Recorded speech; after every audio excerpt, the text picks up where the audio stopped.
let's give a couple general tips for maximum productivity. I have tried a lot, like nootropics, productivity hacks, like almost everything. And I think I've come to the conclusion for myself that. Welcome to Vigorous Podcast. Today, I'm joined with Dr. Adam Hotchkiss and Dan Koe. So we're going to go a little bit off topic from the regular performance-enhancing drug discussion and go a little bit more into business and entrepreneurship. And we have our resident doctor on standby to keep us all in line. Now, you guys are all familiar with me. So let's just get started with Dan. I want to do a little bit of introduction with you. Some guys might not be familiar with your channel, but I'm very, very, very familiar. And you're the youngest of us, so please take it away. Give us a little bit of an idea of what you're about. Yes. So it's kind of funny because I started out on YouTube like 10 years ago doing fitness stuff when I was in college and just like a little string bean. Like it was, I don't know, I was learning about everything and it sounded really fun to do. So I started doing that, but eventually turned into like, I tried to be like a talking head Elliot Hulse as like a scrawny college kid. If I had I think I deleted all the videos, but it'd be hilarious if I unlisted them or relisted them and had everyone go through those. But now I kind of gravitated eventually, like over the years, toward self-improvement, business, philosophy. I started out in freelancing with web design, and that's when I really saw the initial jump in my social media because I was doing it for client acquisition for the web design and ended up incorporating more of the philosophy, self-improvement stuff. And now it's just snowballed into this. So still very passionate about fitness, but I don't talk about it too much because once I start talking about it, it's one of those things where everyone wants to weigh in. And I feel like I have to turn my entire brand into it to like educate people. Like it takes over your entire life in a sense. Tell me about it. In a good way. In a good way, yeah. So you basically slowly transitioned. Did you feel that this new direction that you're going in made your fitness aspirations took a backseat because of that? No, I think it helped because like when I was doing the freelance web design, I was still, or like half the time, I was at a web design job and like getting clients outside of it. And then when I got on social media and was able to enhance that client acquisition and eventually quit the job, it only gave me more free time to go and do the fitness stuff that I enjoyed doing anyways. So if anything, I feel like it made it more or like a better part of my life because I wasn't always struggling to either go before or after work. All right. Okay. So let's move over to Dr. Adam. You've already made an appearance here on the Vigorous podcast, but give us a quick reminder. Who are you and who's your daddy and what do you do? Yeah, well, you're my daddy, you know, and I'm glad that we finally met after all these years after you abandoned my mom. But no, yeah, Steve and I met through Derek and Merrick Health because I'm one of the partnered providers over there. I started out my journey in fitness. Man, it's like 15 years ago or so now, and I too was very scrawny. Actually started because I had an eating disorder, which then I kind of found fitness to fix that, which was awesome.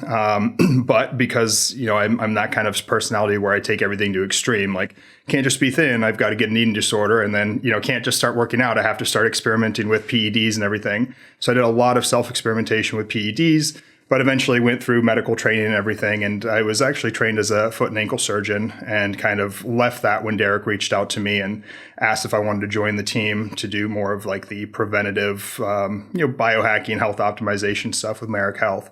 So I kind of melded those two passions, my self-experimentation and the, medical training into one. Then have just continued to do content and stuff on YouTube now and hanging out with cool people like Steve. And it's kind of funny. I think Dan actually reached out to me the first time after you and I did a podcast, Steve. Oh, really? Instagram like doesn't really give you a lot of alerts after you have like 10K followers, but when somebody bigger than you does something, they alert you like priority. Oh yeah. So it's like priority. This Dan Koe guy just liked one of your posts and I was like, oh, what the hell, 2 million? And I see he messaged me and he was like, dude, it's really cool that you and Steve talk about the merge of like business and fitness because I'm huge on that and I would love to do content on that, but I just can't find an angle for that right now. And I was like, oh, I think I know one. Yeah. Here we are. So, and do you notice that after you transitioned from being like a hardcore bodybuilder to being a surgeon to now working with Merrick Health, do you feel that your overall bodybuilding and fitness aspirations have taken a back seat, or they're simply just the same as they used to be? No, they're massive backseat. So, I went from like training 7 days a week, being obsessive. Like, I had my Fitness Pal tracked for like over 6 years straight without missing a day. And now I haven't tracked for years. I work out maybe 3 times a week. We were just talking about this. So I'm just in a different season in my life where one, I kind of quit the PED use because a few years ago, I just realized like I am never going to make something of myself in like the bodybuilding world. So why am I doing these insane amounts of drugs? And then I just had new aspirations for like entrepreneurship and being a good, spouse and having family life and all this. So I was like, I don't need to spend 7 days a week in the gym. I don't need to be running these exotic compounds. I don't need to be taking years off my life. So I started shaping my whole reality more around like, how can I better myself in business and as a lover, a partner, everything else, Right. Right. Okay. So that's at least you're going a little bit more health conscious route, which is basically the same route that I've been going on for the last couple of years. But I basically was a hardcore meathead up until a few years ago.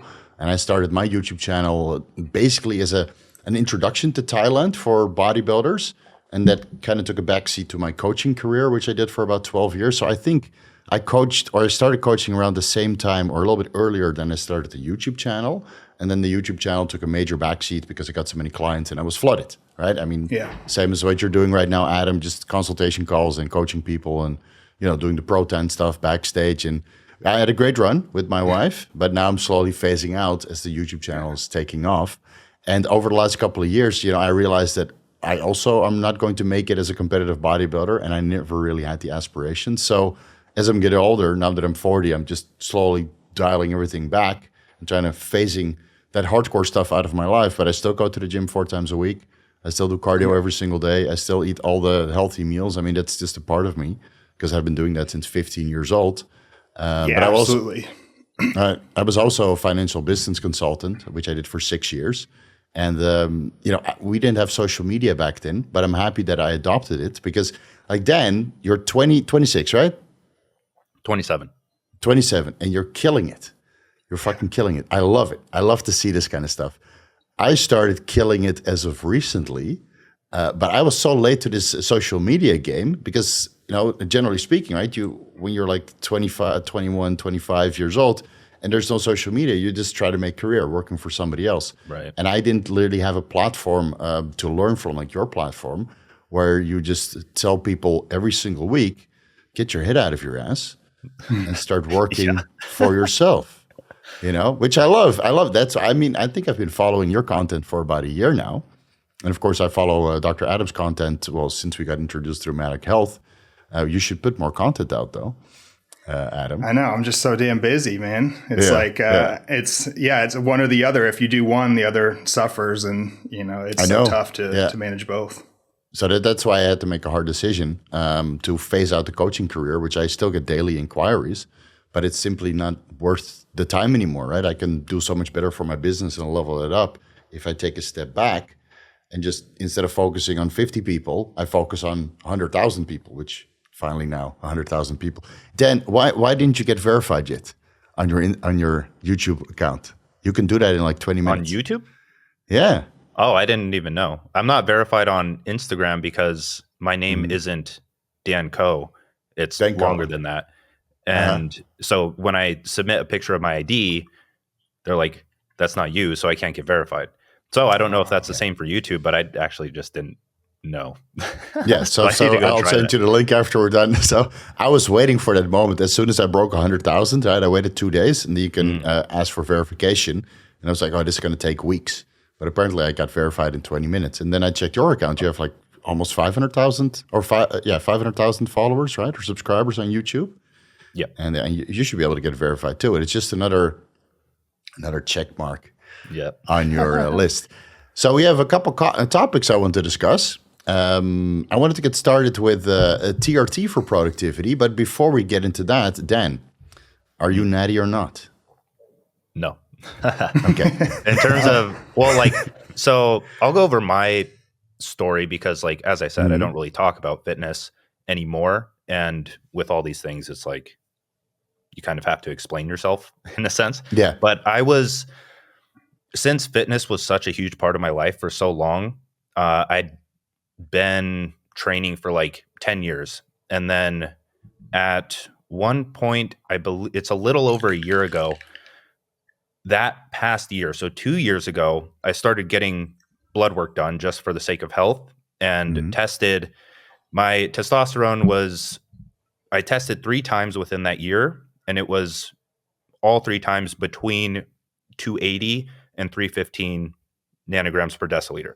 And so I tried to be thorough with that, where I knew I was cutting at one point and that could have impacted it. And so it's like, okay, I can't really base any opinions on this. I started eating a lot more calories, doing more healthy things, eating healthier. Not that I wasn't eating unhealthy to begin with, but paying a lot more attention to it, and still tested within that range. And so at that point, I was down the YouTube rabbit hole of TRT. So I might have even just conditioned myself into doing it, but ended up getting on that because it just made sense. And yeah, then it's kind of progressed along that point where I tried, like, since I kind of went into that realm, I definitely had times where I would like order underground lab stuff and test it for a bit, but then I just feel like absolute shit, and I probably got bunk gear, and that didn't last any longer than like 2-3 weeks. So I've never actually done like a full cycle of anything. And so now it's like TRT, general health supplements to go along with that and mitigate the effects of that. Yeah. Okay, so give us your stack, because everybody wants to know the milligram dose, obviously, right? And then they can call you a liar. That's how the fitness community works. So it's good that you kind of segregated yourself from that. But at least people of the the Vigorous crew down below, they'll be gentle. So give us like your TRT protocol. Yeah. So when I first started, it was actually at like a physical clinic here in Phoenix, and they just did the general prescription of like 200 milligrams a week. And a Arimidex. A Arimidex. I forget. It was like, yeah, me and Adam talked about this so many times. Yeah. And so it was like 0.5 milligram or whatever the dosage is. And during that time, like, I already had a small amount of gyno just from puberty. And so throughout that time, like, I forget how or like what caused it. Maybe it was the infrequent injections, but like, I developed it a bit more and then decided to get the gyno surgery. And now I'm on, like, this is a year later, I'm on 150 milligrams a week, no AI, subcutaneous injection 3 times a week, and no problems with gyno. I don't know.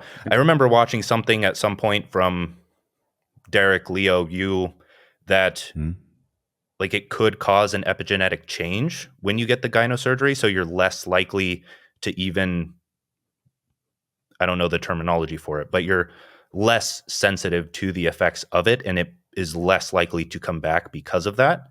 But no, it's not really an epidemiological change. It's just you cut it out and the tissue can no longer grow unless you go with a terrible surgeon, and then the surgeon leaves a little bit behind because they're afraid that the nipple will concave, which in reality you can do a little bit of liposuction around the area. So if you get a good cosmetic surgeon that is specialized in gynecomastia surgery, they can remove all the tissue that has been formed and everything that has been can potentially form, and then do some lipo around the area to make it look extra cosmetically pleasing. But of course, that's only been done over the last couple of years. So if you had a good surgeon, I don't think you have to worry about high estrogen levels regarding, gyno coming back. But it's still, I would say, better, to control your estrogen levels because, of course, blood pressure, mood changes, that kind of stuff, which you then have to address with other means. So, it's good that you got it done. I still have to get it done myself, but I'm very terrible at procrastinating when it comes to surgeries. I really don't enjoy doing those. So right now you're just on 150 milligrams a test, like 50 milligrams Monday, Wednesday, Friday, no AI, any growth hormone, any neurosteroids, anything else alongside of that, or just good old test? No, there's a few other things. I haven't done GH yet because I don't know where to get it. I'd definitely try it, like low dose. But You can or talk like off do here. my research. Oh, okay. 100%. Yeah. Nice. But no, aside from that, it's like 40 milligrams telmisartan, citrus bergamot, berberine. It used to be fish oil, but like I just eat, most of my diet is like fish, like sardines, tuna, shrimp. Same here. What else is there? Pregnenolone. Okay, good. It's all DHEA? in my... And any DHEA in there? I used to, but I stopped taking it because when I did blood work, it was like out of reference range. It was too high. And so I took it out, but I didn't really study that to begin with. So I wasn't very knowledgeable about what I was actually doing to my body at that point. So luckily we have Adam here to explain to you why DHEA is important, because he's best friends with Dave Lee. And Dave Lee has he got so many DHEA and Pregnenolone deep dives out there that I feel a little bit intimidated to start mine. I know, right? Yeah, well, I remember, I think we looked at your labs together, Dan, and yours was high. So we're like, there's probably no need. And it's interesting because some guys on TRT, like that upward pathway kind of depletes, but not everybody. Like mine, for example, my DHEA and Pregnenolone are like bottomed out. And I suspect it's from years of anabolic use, you know, just kind of redlining the system. And that's almost like, you know, high inflammation, very stressful in the system. And mine were just bottomed out. So I take like high dose DHEA and Pregnenolone both. But yeah, the benefits of those are just like, you know, all the neurosteroid benefits, like improved cognition, you know, reduction in brain fog, sustained energy, but it can also help in other pathways like metabolic health, immune system support, like kind of has a role in everything, which is nice. But yeah, some guys need them, some guys don't. It's kind of interesting. And we don't really understand why, you know, like it seems like trauma, stressful events, pain, like all of these things can cause a depletion. And then, you know, some guys go on TRT and their levels deplete. Other guys go on TRT and their levels stay the same. There's so like little research, especially on like Pregnenolone, you can hardly find anything. Like it's tough. It's a lot of, you know, just like self-experimentation and working with clients and seeing, you know, what happens anecdotally.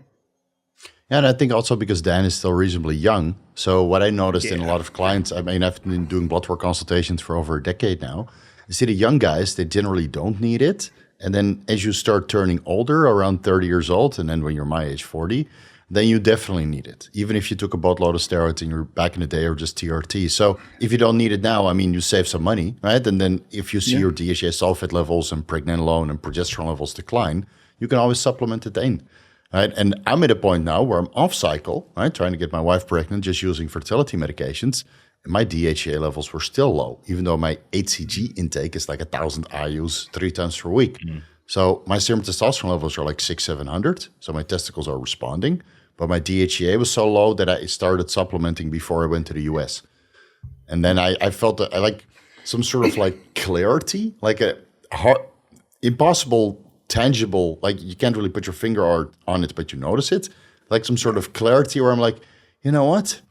Things are pretty good now. And it's just with 25 milligrams DHEA and 10 milligrams Pregnenolone. Yeah, but it's also because I did high dosages, and being off TRT, it like kind of killed my productivity, to be honest. I think they're definitely the biggest needle mover I've ever taken as far as supplement, because I've tried pretty much every nootropic that there is, and you know, seen little benefit here and there. But actually, like the thing that kind of really stopped me from using anabolics was a few years ago. I literally just felt like I was getting stupid. I felt dumb.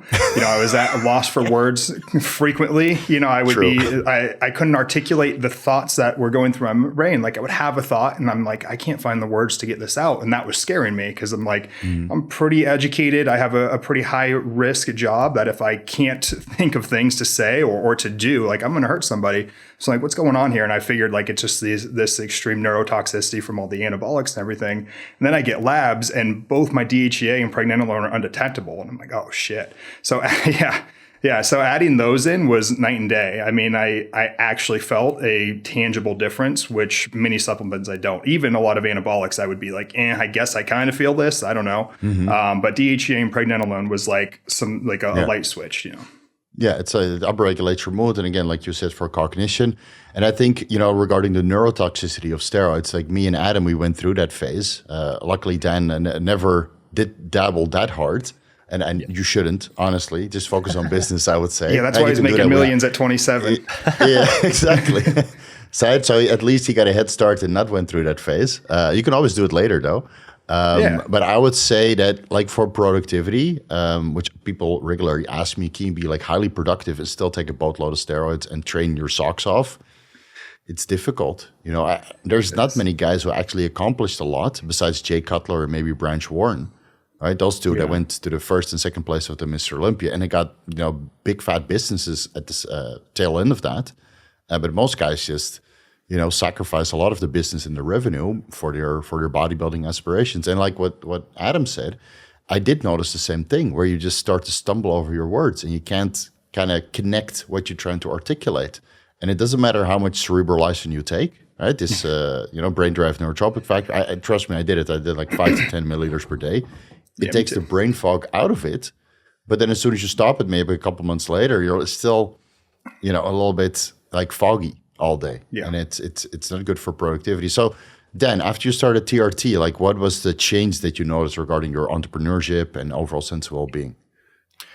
Honestly, not much. Like, I wasn't too worried I wasn't too worried about that when I first got on, because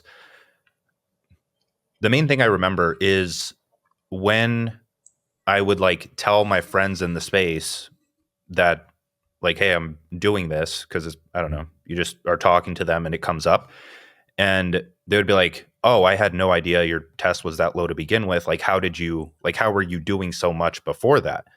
And I thought about it, and yeah, for me, in terms of productivity and sitting down to do things, that wasn't really a problem. It was more so, the one thing that I have noticed is I'm able to do it longer, in a sense, where before it was during this scheduled time in the morning, and I was just very averse to working later in the day. And now it's like I will just work whenever I have to. Like, there's no resistance to it. I'm less tired, and I just want to get things done when they come up. Like, I don't avoid problems as much. So do you feel that your dopamine levels are higher now that your testosterone levels are higher from the TRT? Like, do you think that's one of the reasons? I don't think so. That's actually something I've been worried about, is that they might be lower, because like, I just don't really find enjoyment. Like, there's a distinct moment when I was living in Texas before like getting on TRT, where I would go on walks and I would listen to audiobooks or just read a book, and they were just so fascinating to me. Like, I would catch these sentences here and there, and it would, like, I'd have to write them down, and I'd have to take them back and write about it or incorporate it in my work. And that's kind of lost its zest for me now, where I still do it just because it's habitual, but the things I listen to or watch just aren't that interesting to me anymore. Like, even a TV show, like, I don't even want to sit down to watch TV at night. Or I do, but like, for me alone, like, without my girlfriend there or something like that, if I'm just alone, I don't want to watch like TV or a video or anything. It just doesn't grab my attention. Does it mean that you'd rather make money and focus more on your business, or you simply don't get enjoyment out of doing those? Like, I'm very similar, right? I like to do like couple stuff with my wife, but I'm not going to sit down and watch TV or I watch some YouTube here and there, but it's usually during doing cardio or cooking meals. But in the meantime, I'm just working, making things happen. But it does sound a little bit of a neurotransmission depletion, which I'm going to release a video about next week. Nice. Now, of course, Adam, you've helped a boatload of people with these kinds of problems. So what do you think it is? What is going on with Dan? I don't know. It's interesting. Like, when you're by yourself, if you're not doing those things, is there something giving you pleasure? Like, is it the business or writing, or what's going on? It's you at that point, because I've, like, most of my creative work is in the morning. So in the afternoon, it's just a lot of busy work. So that's not too interesting either. But that's like what I'll sit down and do, or I'll just go on a walk, or like ask my friend if he wants to go get dinner or something. So sometimes I'll sit around and just hang out and pet my dog, but that's like 30 minutes. And then, but I don't know, I go on a ton of walks just because I have nothing else to do. Yeah. Or I Yeah, do. Yeah, I don't know. Yeah. That's a good Just set. Yeah, simply I would like to know from you, like how you take more time, because I mean, Adam is working 24/7 and I am working 24/7. So I know you talk a little bit about, on your YouTube channel about, just focusing on the work, being super creative for about 2 hours and then taking a step back and just focusing more on the time that you, on the things that you want to do. Please teach us how, because I have no idea how to do that anymore. Yeah. I feel like it's a lot of things. So the structure of your work would come into play a lot, where you said you're getting out of coaching / client work, and that alone takes up a ton of time, where I realize the same thing. And then you don't really have control over when people schedule calls with you, or even just when you do the work or deadlines coming in. Like, that's not really in your control. But if you have like, the first thing that comes to mind for me, just because it's what I do, is like, if you have a digital product or even a physical product that's systemized and automated in many ways, then that doesn't take much upkeep aside from customer support, where you hire VA to handle for you. So that becomes like, as your audience grows, that gives you the leverage and ability to sell something other that doesn't take up as much time, if any time at all. And so then, in order to increase your income, you really only have one lever to focus on, which is audience growth and content creation, Right. just to be able to fuel whatever stack of products you create. And then So basically, you can either use that free time to go and build more things, or just take walks and rest. Pet your dog. right. So basically, the first step of that is basically getting successful enough so you can hire people to take care of stuff for you, right? Virtual assistants, editors, maybe content creators on the back end, researchers. But do you think that's also possible if you're still trying to kind of get started on social media and don't have a product and a platform yet? If you don't have a product, maybe not. But so my approach, the thing that I'm good at teaching is writing, like, as content creation, where a lot of people either watching this or watching this are going to know me from YouTube, or they're going to go and find me on YouTube. And since that's the first place they were introduced, they'll assume that's like my main platform, which, it's funny that Twitter was my main starting platform, and now it's one of my lowest follower count platforms. But it's still, in my eyes, the most crucial part of the process, because I can post 3, 5, however many times a day on Twitter to test and validate ideas that then spread to other platforms and get turned into newsletters, which get turned into YouTube videos. So with that, writing tweets is a lot less time consuming than creating a YouTube video. But so think of it this way, where if you spend 30 minutes a day, probably less, writing tweets, you put 30 minutes a day into some kind of growth and effort for that platform, you're growing as you're starting out, like before you have a big audience enough so that you can sell a product, you sell a service, you have that kind of client acquisition system going where you're landing clients. And then as your audience grows with Twitter, or like a platform that doesn't take too much time off your hands, then you can start to transition into a digital product. And then at that point, it's like you spend 30 plus minutes writing on Twitter. And if that's all you want to do, and you get to like 100, 200, 300,000 there, and you have a product and you plug that, promote it consistently, then you can make a decent amount of money just 30 minutes a day at that point. So it really depends on the platform you choose, like long-term goals, what you actually want to be able to do, how far you want to spread, if you want to go to different platforms. But yeah, once you're like at your level, it is a lot easier to transfer things over in like in terms of your audience over to somewhere else. But then you have so much leverage that you can really zoom out and peel back. Okay, what is actually generating revenue, the most revenue? How do I focus on that more? And how do I reduce my time spent on it?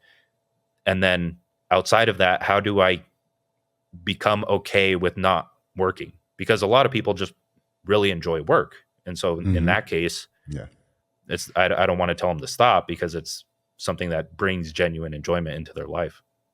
That's true. Yeah, I never looked at it that way, but I do enjoy working a lot.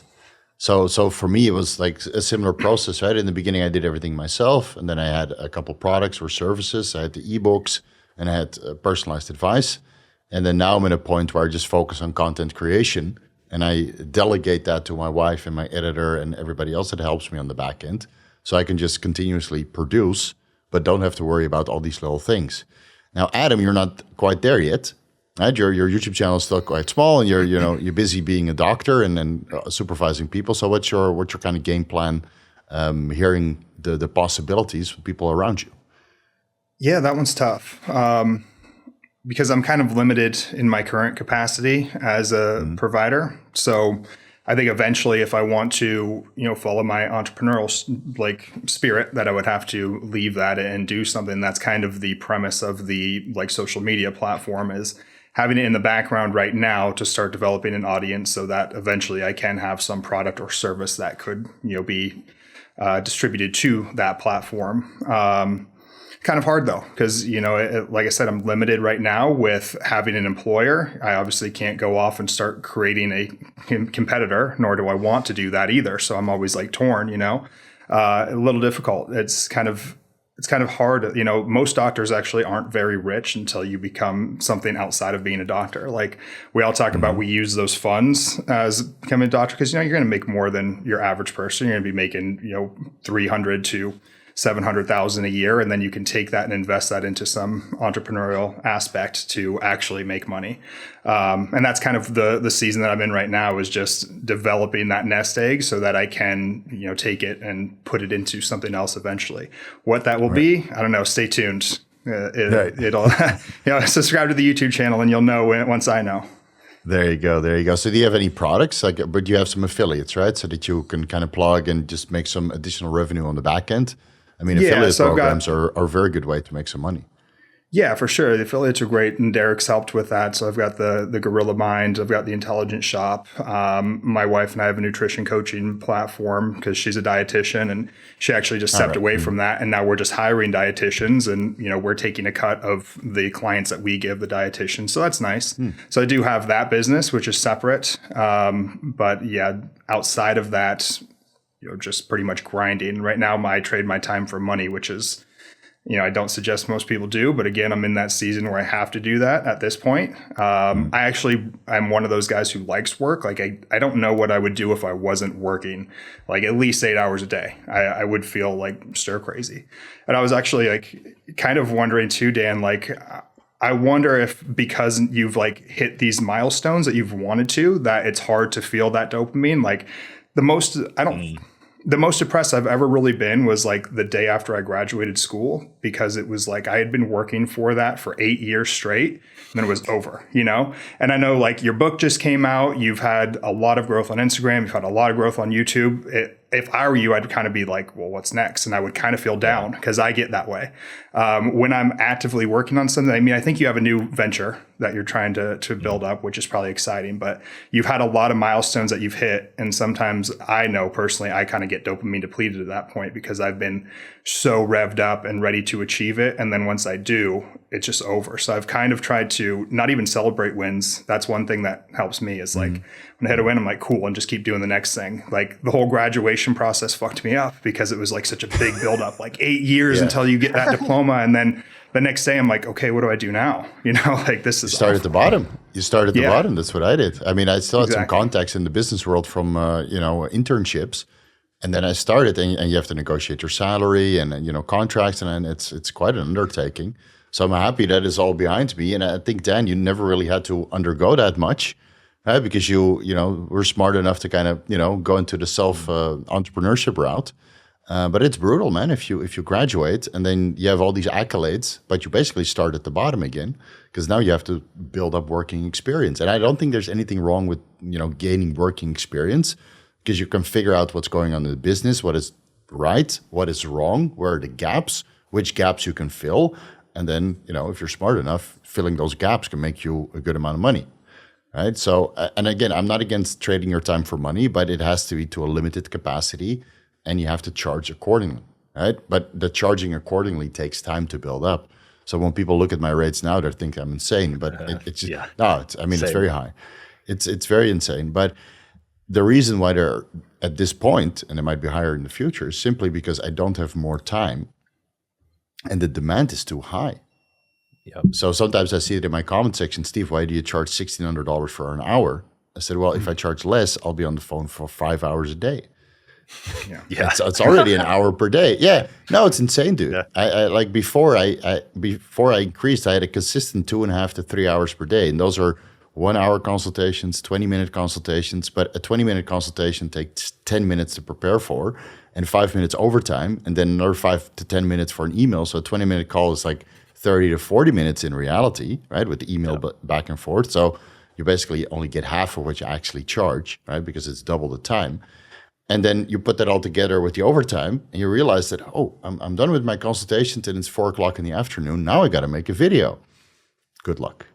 Yeah. Good luck. Yeah. So this is the reason why it's just a natural progression to phase revenue streams out, add new revenue streams in that are more lucrative, and raise rates to the point you have more freedom, right? Because I don't mind doing an hour consultation per day, even if there are 3 20-minute calls. But beyond that, I don't want to do it anymore because it impairs my cognition for videos, which reach hundreds of thousands of people, or 10,000, sometimes 5,000 if the algorithm doesn't really agree with what my message is. Yeah. Like right now I'll do 8 to 10 hours straight, nonstop, back-to-back consultations. And then at the end of the day, I can't film content. So that's why I've just like put off Instagram, and I will spend my entire weekend, both Saturday and Sunday, filming and editing my own videos for YouTube. Yeah. But it's just crazy. So everybody, guys, subscribe to Dr. Adam. Yep. Link down below. Yeah. Right? You get the subscribers this way. I got 100,000 to share. And then, what is their message for your audience? Subscribe to this guy. Oh yeah, exactly. Subscribe to him. Yeah, there you go. I mean, that would be great. I would love to, but right now I actually I waste money on YouTube for sure because it takes away from my time that I could be doing consults, and then I'm paying to just have the software to do it, the thumbnail designer. I do all the editing myself, but like the time cost is significant. But it's kind of a passion, and I do feel like it will help to set me up in the future for a personal brand of some sort. 100%, because the doctors are killing it eventually on YouTube. I mean, the doctors have just 500,000, 1 million, 2 million, right? But they have to do the full-time YouTube channel. And I'd have to clean up a lot and, do some doctor reacts to fucking Grey's Anatomy and be super professional. Yeah, Dr. Mike. Yeah, exactly.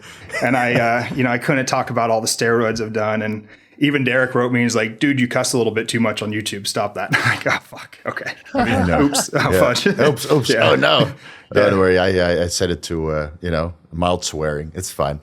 Yeah. It's fine. Yeah, it's like in the fitness space, the steroid talk and the steroid education, that really limits your growth. And this is, I think, one of the reasons why I'm not growing as fast as I should be, because most people tell me that I should have way more subscribers with my video content and the quality and the consistently. It just, the steroid content just doesn't do so well. And I'm still one of the biggest steroid education platforms and performance enhancing drugs in general. But then again, my community is kind of tight knit. So when I do go to the Olympia and Swiss Symposium and other meetings, I mean, people really love, what I put out here. Yeah. And I mean, when you have like 100,000 loyal fans that will do anything for you and would buy anything that you put out, you're actually, in my opinion, much further ahead than the guy with 1 million followers who doesn't have that close of a following, Some people, sometimes people who have 30 to 100,000 are making way more than those people who have over 1 million because they have that really close connection with their followers. Now you got to monetize it properly, by offering services and having products available and being truthful in your advice, right? And if you have that good connection with your audience, I mean, I'm sure Dan also has a great connection with his audience. I mean, I watch every fucking video till the end, nonstop. I love long form content. I just sit there watching, taking notes, like how can I improve my business? Because again, if I watch a 20 to 30 minute video of you, then if I start applying that, right, the next day, then I am more successful, right? Which is weird. I'm taking advice from a 27-year-old, but that's the world nowadays, right? You're so far Dan impresses much the shit out further of me. ahead. Yeah, I'm it's like, good. I'm It's good to always see. super impressed by his like his philosophical knowledge, and the way that he thinks is amazing. I like it a lot. Yeah. And it's funny that all three of us love long form. Like Dan even wrote me the other day because I did a longer form, and he's like, I really like this long form. And of course it got like 500 views where my other ones are like 2,000 plus. And I'm like, yeah, that's because you're intellectual and you can actually appreciate it. But most people don't like that. You know, if my videos are more than 8 minutes, it's not getting clicked. Unfortunately, it's tough. Yeah. It's the Right. same for me. So I just finished the second part of the entrepreneur nootropic deep dive, and it will probably be like 45 minutes. And I know I won't get any views, but the people who watch, they will love it. Yeah. Or like a light bulb will go off, just like the videos from Dan. A light bulb will go off. You're like, you know what? This fucking makes sense. I'm gonna start applying this shit. Yeah, but that's life changing content, right? That's life changing content, and I think that's what we're all three of us are trying to do. Just sometimes in the beginning it's very hard, and then as you get the ball rolling through consistency, I think it's easy. Because I mean, Dan, you gained a boatload of subscribers just recently, right? I think the last time I checked, you were at 280, and now you're at what, 450 or even more? Yeah. Yeah. It like I follow your following because you're like, I don't know if like on your back end on YouTube, but it tells you who subscribed. And it's like, you know, for some reason, Dan's at the top of mine. When he subscribed, he's always just stayed with like who recently subscribed. So every day when I look, I see Dan's just follower count going up and up. I'm like, fuck. He's like getting more than my total following count in like a day. Every day. He's just like, damn it. Yeah, you got Yeah, it was like 400,000 and it was like 400, 200,000, and like just going up. It's awesome. And you only have 128 videos. So I have like 975 videos. And a lot of them I had to delete though. And they're like from years ago when I was, because it just shows your total video count. So let me check my my channel. I gotta see. Yeah, I uploaded, I uploaded 980 videos, but I only got 100,000 subs. And then uploaded like 125 and he's got like 470. So your video to subscriber count is much better. So what is the secret, Dan? Tell us the secret. I need to know. How do I blow up like you? Okay. Here we go. There's a lot here. But okay, so the first thing that comes to mind when we're talking about like long form, especially in the fitness space, is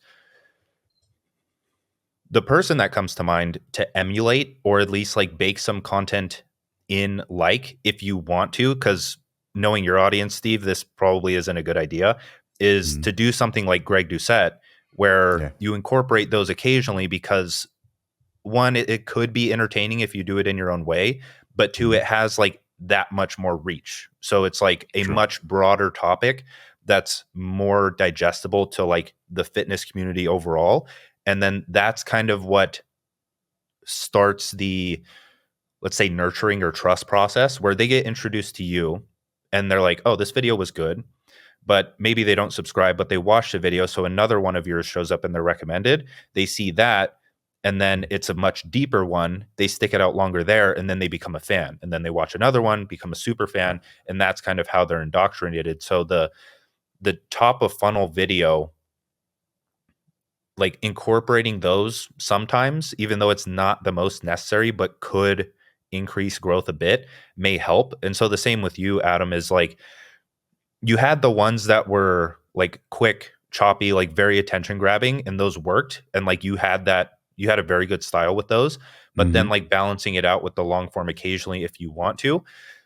And that's really dependent on like your personal preference, where I don't like, I love Hamza. If you've ever watched Hamza, like I like him as a person. I've watched a few of his videos. He seems like a cool dude, but like, I just can't, it doesn't engage me. Like the super fast transitions and the animations and all this stuff, it's not really for me, and it's not something that I want to incorporate in my brand. So when I go to write mine, I try to approach it. First, I write it as a newsletter. So I'm writing out the script of the YouTube video before I actually go into it. And throughout it, I've written so many tweets before that I kind of know what catches attention throughout the sections of the video. And so when I'm starting it off, I have that like attention grabbing hook in a sense, but it's like an idea. It's an idea rather than trying to explain what the video topic is or something of that nature. And it's kind of, I don't really know how to explain the style aside from I work in ideas here and there and save the very actionable stuff for the end. So I don't know if that helps very much in terms of like how to structure a video, but in terms of getting more exposure, the main thing that I did was go to the YouTube accounts that I follow and want to be like, and then I go filter their videos by most popular, and then I can see which video titles and thumbnails do the best for them. And some of those are going to be bunk. They're just like if the title's 1 word or 2 words, like do more, and they get a bunch of views just because they're a popular person, that's not a good data point. But you look at the ones where it's an actual good title. So one that I always see, and I use sparingly because it can be cringe, is like something to change your life. Change your life seems to just always get views. Like it's, or like how to take back control of your life, or how the best business model to start in 2023, whatever it may be. Taking those and then using it, like changing it up a bit to match what you actually wrote about in your video script, and trying to like match the keywords in the title and thumbnail so that when people are watching one of those videos that just get a lot of views, like XYZ to change your life, you're more likely to show up in the recommended on the sidebar or in like the watch next. And then you're kind of swiping those views because they want to continue watching more on that subject. So that's kind of what I do when I write or when I create a video. The topic that I start with is just, it's not solidified until I'm about to post, and I go research YouTube for like podcast titles and popular videos from accounts that I follow, and get all of these ideas and then create the video title so that more people click and go into. And so at that point, it's really about the angle of the video, where I can talk about whatever I want, but if the title and introduction of the video kind of frames the situation, then it helps a lot. Yeah. Where if you're talking about if you're talking about nootropics for entrepreneurs, like the beginning of the video and the title can be somewhat positioned where I like to think of it where you're bringing a beginner to the intermediate level, or you're bringing a beginner to the point where they can understand how that information applies to them, aka like talking about the problems in their life and where it can lead to, like a general persuasive structure, so that within the first 3 to 5 minutes, you can have everyone on the same page, especially someone who has never come across your content before or has no idea what you're talking about. So when you approach from that lens, it's like, okay, how do I actually educate even the most basic, for lack of a better term, person that is watching this? Right. So you really try to get them in to kind of identify what the video is about, right? Make it relatable, and then use the trends or what is popular recently to kind of structure a thumbnail and a title and some sort of keywords together so it matches whatever is trending currently. So you're guaranteed basically that people who are interested in this topic currently get the video delivered to them, right? That's what I'm trying to digest for what you just said. So what I do is I just go with kind of what the audience wants to see, and then I try to break it down in that sense, but it might not always be like time sensitive. So most of the stuff that I produce is like evergreen content, they call that. So it's good now. You don't necessarily have to watch it right away, which is terrible for the algorithm, unfortunately. You need to click it right away, otherwise it doesn't go in there. But you can basically watch it 6 months from now and it will still be good, right? So I probably have to grow a little bit more, probably have to restructure a little bit the advertisement videos. Those is what I call them. The videos to advertise my channel, and reaction content as well. I saw that when Derek made the switch from informative content to more reaction style content, that he really grew, and Greg Doucette was the same. It was just, basic fitness information, very informative. And then as he started reacting more to, recent news and latest developments, then he really took off, right? So I'm always contemplating with that. But I do realize that now that I'm going to make a membership section, so basically all the the super in-depth deep dive stuff will be, in the membership section, that I do need to advertise that going forward, Yeah, for sure. That's a good idea. I kind of want to incorporate something like that now, but for like self-improvement in business. I don't know if people do that, because I don't know if we talked about this. I talked about it with someone recently, but like all I watch is like fitness content. That's what we talked about last time. Yeah. So I have no idea what's going on in the actual business space. So I don't know if people are actually doing this. I do the exact opposite. Yeah. And it's maybe that's a blessing, because then it doesn't influence directly what I create relating to it. And that could be the edge where I'm not just recreating what's already been in there. Yeah. But then, so I need to approach it that way, where I feel like whenever I see something like stupid in the business or self-improvement space, there's so much I could say about it. Like I could just sit down without a script and riff and probably get a bunch of views.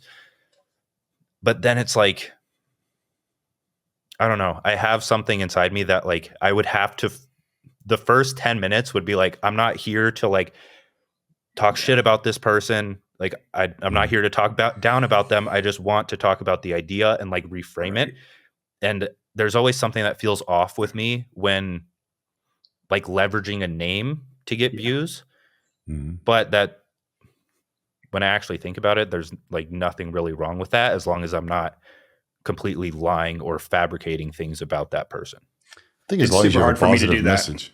That. Yeah. Just so like I have such a hard time like bashing anybody or talk like, I have to put in so many caveats that it becomes not even fun to watch, because part of what's fun to watch Greg is he's just straight calling somebody out and never gives a caveat, even though like Greg and I are pretty close and we're friends, and he made a video about me. It sounds like he's just talking shit about me for 10 minutes. And on the back end, we're cool. And then me on the other side, I'm like, well, just to caveat this, I really like Greg, because like internally it's hard for me to just talk shit about somebody, and it just doesn't feel right. So I met Greg at the Mr. Olympia, and I asked him, said, aren't you scared? He's like, no, all the drama is online. In real life, it doesn't happen. I said, I'm going to choke you out. No. No, we had a good conversation when we met, but it's, the online drama is different from the real life stuff, right? People in real life, when you meet each other and you shake each other's hand, and it's just a different ball game. I think the reaction content, what I will say, I made a couple of reaction videos back in the day, reacting to Jesse James West and a couple other people. I feel that the comment section is more negative, even if the videos are positive. So, I kept it very positive. I like Jesse James West. I like the other people that I reacted to. But you highlight a couple things that they might be doing wrong and using them as an example of how to do it better. And then the comments are just, ooh. And then I always wanted to grow my channel from a space of positivity, right? And collect the people, or collect, quote unquote, that those are what the subscribers are. They are part of the Vigorous crew. Get subscribers that have a similar mindset. So I'm generally a positive person, right? And I like to grow in all aspects of life, whether that's regarding health and physical being and emotional being and entrepreneurship. I like to level up in all aspects, but I feel that reaction content sometimes brings in the people that are not really after that, but they're after the drama. And I don't like drama. Yeah, I don't like drama. I also feel, let me add to that real quick. I also feel that the fitness audience is a lot different from the business audience. So now that my rates have gone up, I mostly talk to high-level entrepreneurs, right? And they love my content because it's in-depth and it's lengthy and it's explanatory. But those people are very different compared to the fitness people who need everything fast. I mean, Instagram is basically, the house of fitness, because it's fast, right? You scroll, you see a picture, you see all the abs and the striations and the boobs, perhaps, and all that stuff, right? It's very visual. So I think that the fitness crowd kind of lowered their attention span by just looking, but not absorbing and thinking. Whereas the business people, they understand, okay, I have X amount of time that I need to invest, X amount of money that I need to invest, and the return of investment is X amount of months. Yeah. Right? They understand that, so they can actually sit through a long form content. Whereas fitness people, it's like, I want to know about drugs now. So you have to do, the payoff is right at the beginning, and then you explain it why, and hopefully people will stick around. But most of the time, they just go straight to the timestamps. Oh, this is the protocol. They watch that, and then they exit, which is terrible. Terrible for the algorithm. Yeah, it's hard to offer both, but I realize that now that I'm getting older and kind of stepping away from the hardcore bodybuilding stuff, I am slowly transitioning more into business because I think that's more sustainable as a platform. And most of the business channels that I watch are doing a lot better than I am. Even the ones that just post the same thumbnails. Like there's one guy on there who always posts the same thing, like early investors will make millions. And it's like the same one every fucking week. It's the same one. Same one every week. Yeah, who does that? And he gets that kid. Graham Stephan, right? No, he's Graham Stephan has like the same face on everyone. Same with like Mr. Beast. Like it's like every single thumbnail is just a different thumbnail with the same face. It's crazy that it works, huh? Yeah. Mine's kind of gravitating towards that.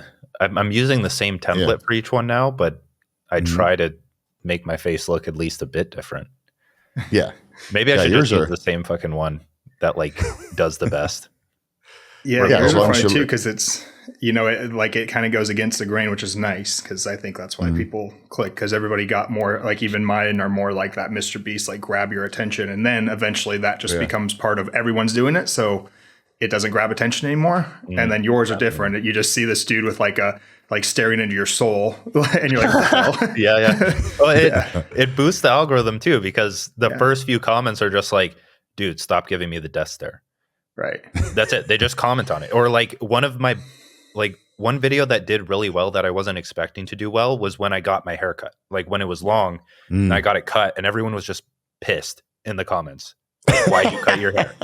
Like that was the only reason I came to the video. And I was like, thanks. Oh, I mean, all the comments help with the algorithm. That's a good thing about comments. YouTube doesn't discriminate. It's an interaction. So the more interactions you get, the better. I try to make my thumbnails as funny as possible so people find it relatable. Yeah. So I have a lot of thumbnails on my YouTube channel where people just burst out laughing and say best thumbnail ever. So I always I think thumbnail creation takes me as much time as the videos rendering, exporting. So sometimes an hour. I just want to make it perfect so it grabs people. I do mine first now. Like before I even film, I make sure that I have my thumbnail and title ready.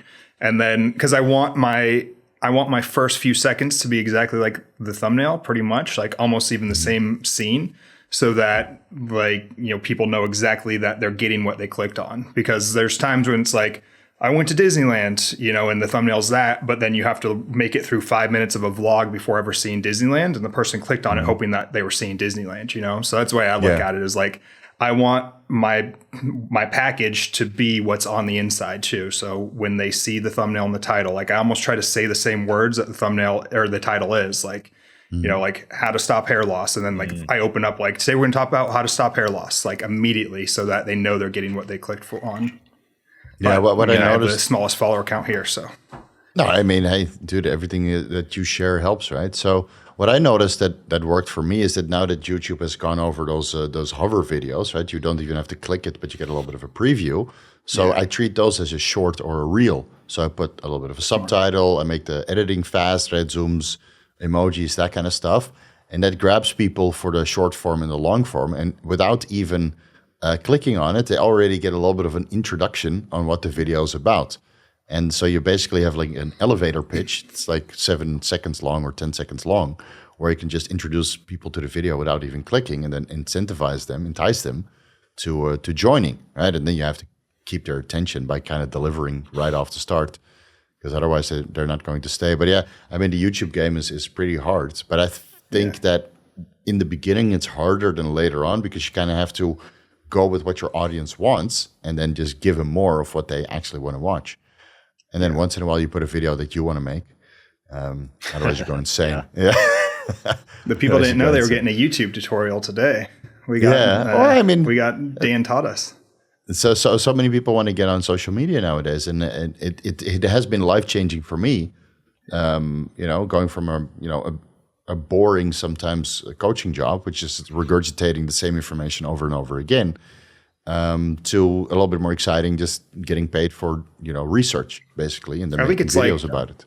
the huge carryover from fitness into anything is the consistency aspect, because we should all know that, it may take years before you even have a physique that looks like you lift. And it's the same. Like Dan wasn't an overnight sensation. I even went back and I tried to scroll through his Instagram years back, where he wasn't getting any, and now he's got millions. And same with you, Steve. Like you said, 900 videos before even hitting 100. Imagine if you would have stopped at 5,000 like I'm at, that's what a lot of people will do. They'll give it 3 months and they don't have 100 yet. And they're like, fuck it. I'm not going to that's the same as what happens in the gym. People will work out for 3 months. Damn, I don't look like my favorite influencer yet. So either they hop on gear or they just stop working out. And, that's the same exact thing when it comes to content creation. I have to remind myself that every weekend, because I'm like, fuck, I don't want to make content. I only have 4,000 subscribers. This is bullshit. It's not working. Then I remind myself, actually, I've done a lot of other things. It took a lot of time. I did 15 years of training to get to my job right now.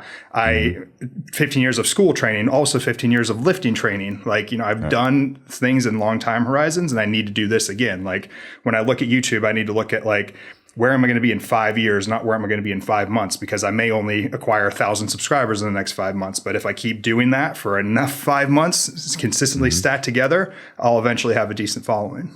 So let me see when I started YouTube. Let me go to my channel real quick in the meantime. Dan, you remember when you started your YouTube account? Yeah, that was when I first started in college. So you mentioned I have 125 videos. I'd say I probably have 100 more that are either unlisted or deleted, just from from 10 years ago to now, and me taking 4 to 5 year breaks. And then the ones from 2 years ago when I first actually started being consistent, those just being too cringe for me to watch, to the point where I recreated them. And so they're technically, the information is technically still there, but me looking like an idiot is not there. Good. Yeah, I sometimes I cringe too when I watch my old videos. So I'm going to redo a lot of the older videos where I still had that hairstyle with too much hair gel and a face that looked like a bulldog. So when I was on a boatload of steroids. Yeah, so I'm going to redo those with everything that I learned. And that's what YouTube wants, because nobody uses the search function anyway. So I think we're all entitled to redo old content with new information and just make it look a little bit better than before. So I started my YouTube channel in August 2013. So that's 10 years.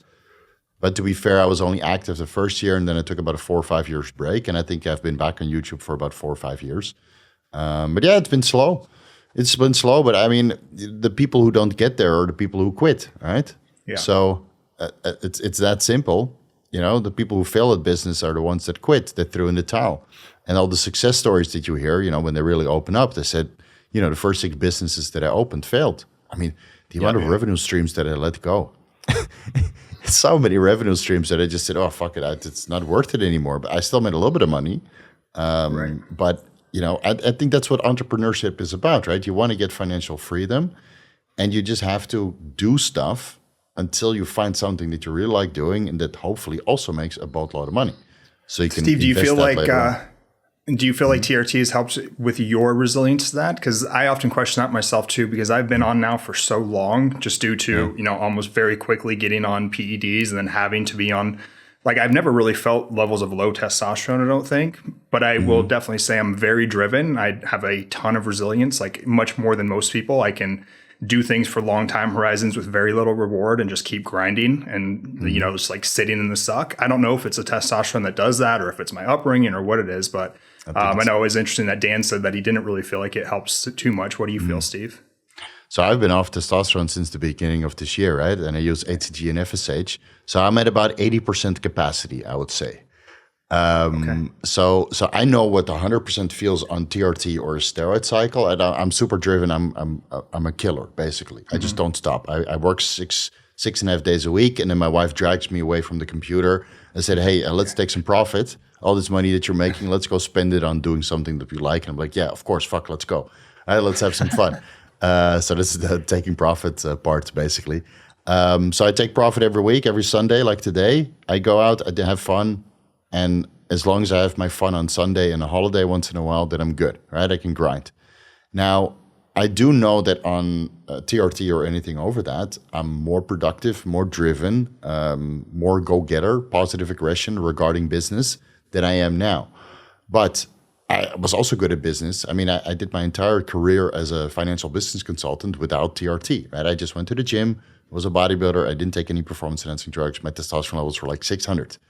And I think through my upbringing and maybe some, things that happened in my childhood, I just kind of embrace the suck. Yeah, and me too. As long as the suck is there, then I have an incentive to get out of it. That's why I like to continuously diet. I feel a little bit hungry. And I like to continuously go to the gym and feel a little bit sore. So I feel like, I need to do a massage here and there. So I always be like, I want to be on the edge of discomfort. And then always have like a little bit of incentive to get out of it. Yeah. So, and this is for me highly motivating. And then once in a while, I take some fat profit, like going to the US. I mean, I spent, like I mentioned, $26,000 just having fun in the US. Yeah, it's $1,000 per day. But dude, I mean, it's, regarding the money that I make, the rest of the time where I'm just grinding my socks off, it's well worth it because I get to spend that time with people that I like, right? My wife and meeting Adam and so many other cool people in the fitness industry. I mean, it's anything goes basically because this is my time away from work, right? So I separate. I either grind or I do nothing. I don't grind. I just spend the money, right, taking profit of the hours that I spent working. But I will tell you firsthand, I would love to be on TRT again ASAP. Yeah, but I got to go. I got to make some babies. Another correlate I see to like fitness when it comes to entrepreneurship and TRT is like, we always tell people maximize your natural gains first, learn how to train and eat properly and recover properly before going on enhancements. And I would say the same goes for like the business acumen. Like the guys who I see have the most success are successful in business already. And then they come to me and their levels are like dirt, they're like Dan's are in the 200s. And this guy, like, these are like, CEOs with like multi-million-dollar portfolios. And I'm like, dude, you're going to feel really good now that we get the testosterone because you've been doing so much work, not realizing that you're kind of in this deficit. And then it unlocks, a cheat code basically to life by doing that. But they've already learned all of the tenets of business and the work ethic first before ever relying on TRT. So I think it's the same as it goes on, in like fitness. Like you need to learn those basics first. It will help you, but you need to have that all dialed in. I think character is built through adversity. So if you can build a business while being androgen deficient clinically, then you're fucking badass.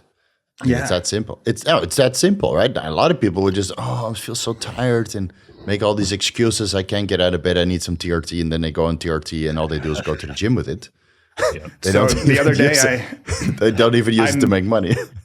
I met a guy who was extremely successful that every one of your followers will know, but I won't say his name, but he was extremely successful, has a great physique. His testosterone was 120 and he said he doesn't feel a damn thing because he is like so driven towards his, business. He doesn't even think about it. He was like, dude, I'm too busy to even like think about what my testosterone level is. Probably similar to like what Dan was like 200. I didn't even realize because I have like, my mind is set on other goals that I don't have the time to think about whether my levels are low or not. And I get that way too. Like sometimes 2 weeks goes by without an injection. I'm like, oh shit. Like I'm probably hypogonadal right now, but I don't even know it because I've just been so busy grinding and I never feel anything. It's like literally like I don't feel it because I've programmed my mind to just drive and not take into account what I'm like feeling, Right. Yeah. And I think that separates the good entrepreneurs from the guys that just eventually throw in the towel. We just grind. And even if you don't feel good physically, the diet is still there and the training is still there. So that keeps you going. To a certain extent, but I think the intrinsic motivation is just there to keep going, whether you feel good or feel bad. So maybe that's why Dan didn't feel so much of a difference. But I will promise you, if you take the testosterone out now, you will feel a difference. Right. You're like, yeah. That's my fear. I always wonder, I'm like, would I be okay if I took it out? Because like I said, sometimes I go so long without it. I'm like, maybe I don't even need this, but I don't know. I'm afraid. Go 10 months, dude. Come talk to me then. But and even then, I'm on HCG and FSH, right? And I use some GH here and there. So I'm still on something, even though it's all fertility approved. But I personally, I can't wait. Knowing what the potential is of TRT, I can't wait to be back on it. and just level up, So as soon as my wife passes that first trimester, you're going to see some serious shit. Not really, but it's just gonna take like half an epi test. You're another prime example of just like, what doing the basics will do. Because I mean, I've seen you in person now, and you're still very jacked. Like everybody would think that you were on cycle if they met you for the first time. Of course, you were bigger before, but you're still very, very large, and you're still very driven, and you're still grinding even without it. So it's like you're a prime example of the drug isn't doing the work for you. You're the one doing the work, and you're just using that as a supplement to maybe achieve a little bit better. Well, I'll be the first one to say that it does help a fucking lot, the testosterone. But then, I mean, I didn't stop with the neurotransmitter supplementation, right? So I'm still with my L-tryptophan, so my serotonin levels are high, and L-tyrosine, so my dopamine levels are high.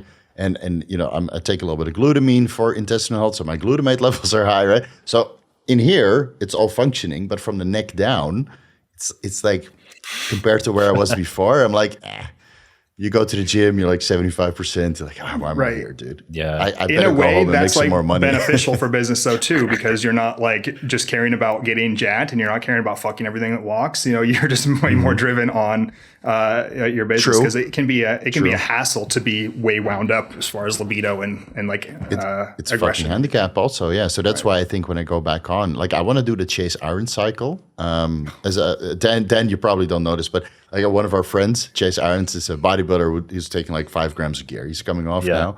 And he did like 89 years of growth, and it's gone viral. So I always fantasize about doing this, but I know in the back of my head that all I need is a little bit of generous TRT. So I don't go ham in the gym.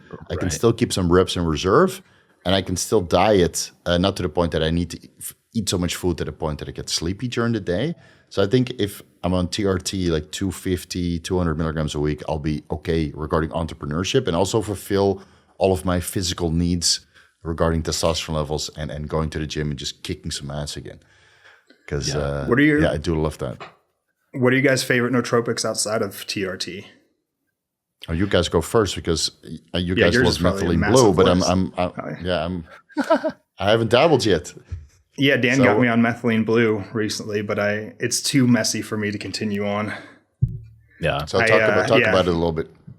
Yeah, well, I don't know. I didn't use it enough. I'll let Dan take over, but I'll just say that it's messy as fuck. Dan had texted me like, dude, be careful. It gets everything dirty. And I'm like, sure. So I put down a paper towel and I'm like, I'm good. And then next thing I know, the entire kitchen is like fucking blue. It looks like I murdered a Smurf in there. It was just awful. I just bought some brand new sweatpants too. They were like $100. They're just ruined because the whole front of them was all blue. Oh, no. It was everything. And then I'm peeing blue for like, 2 days, which is probably the most fun. because it's usually a liquid, right? It's never in capsules. It's a liquid. It's powder, and then you got to mix it. Yeah. Oh, okay. So you got to mix it yourself. Okay. Yeah, I think that the pharmacies make it in capsules, and I'll try that. But yeah, what have you gotten out of that, Dan?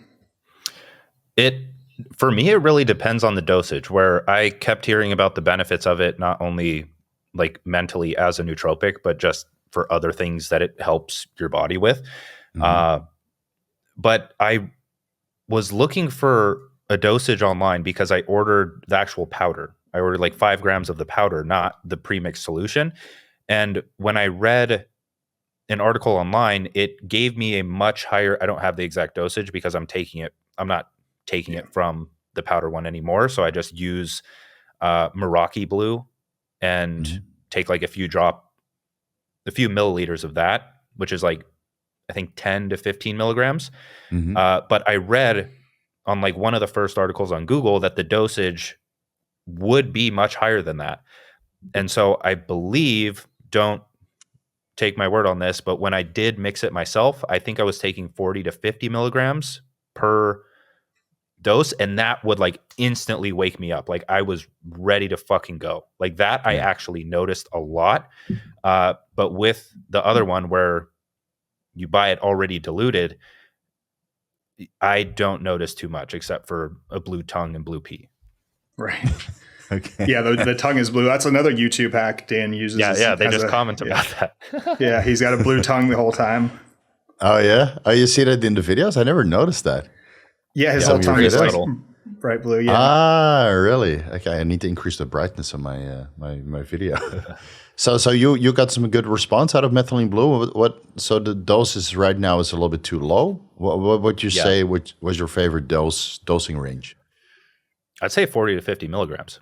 It was because when I diluted it myself, it was like 3 grams in 30 milliliters in the vial, and then half a dropper, and that would set me right. Yeah, right. So then did you do that every single day or just once in a while? I was doing it every single day, but I would do it for like a week, and then I just need to do more research on it, honestly, because I don't know if it should be a sustained thing at that seemingly high of a dosage.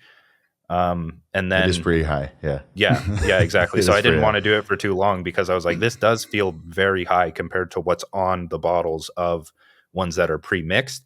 Right. And so now when I do those, it's like I'll do 2 to 3 droppers just whenever I remember to. So it's not really consistent anymore. But I honestly don't notice too much from that dosage in terms of like focus or awakeness. But I know that it could still be causing good things in my body to happen. So I try to work it in occasionally.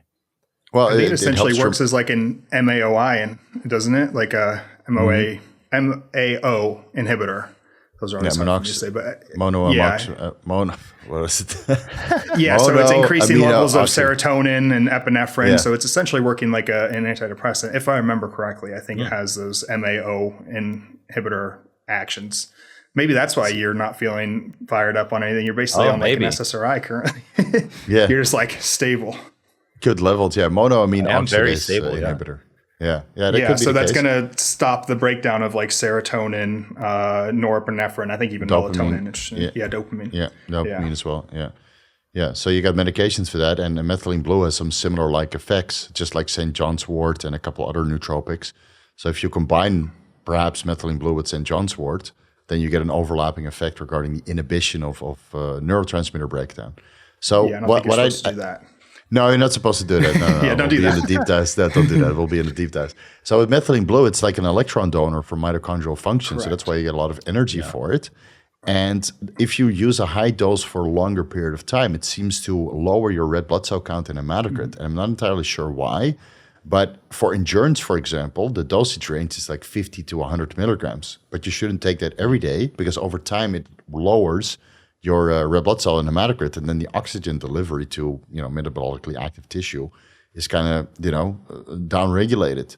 So if you want to do a high dose, I think occasionally is fine, but it seems that the sustainable dose for overall health, mitochondrial function, and cognition is like 5 to 10 milligrams. And a lot of people get great results from 4 milligrams just every single day, and then once in a while you want to go ham and you up the dose.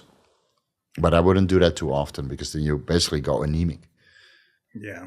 I'm going to make capsules. Maybe I'll get some capsules and make it like just get dirty for a little bit outside. And then I'll have because it's such a pain in the ass to do, man.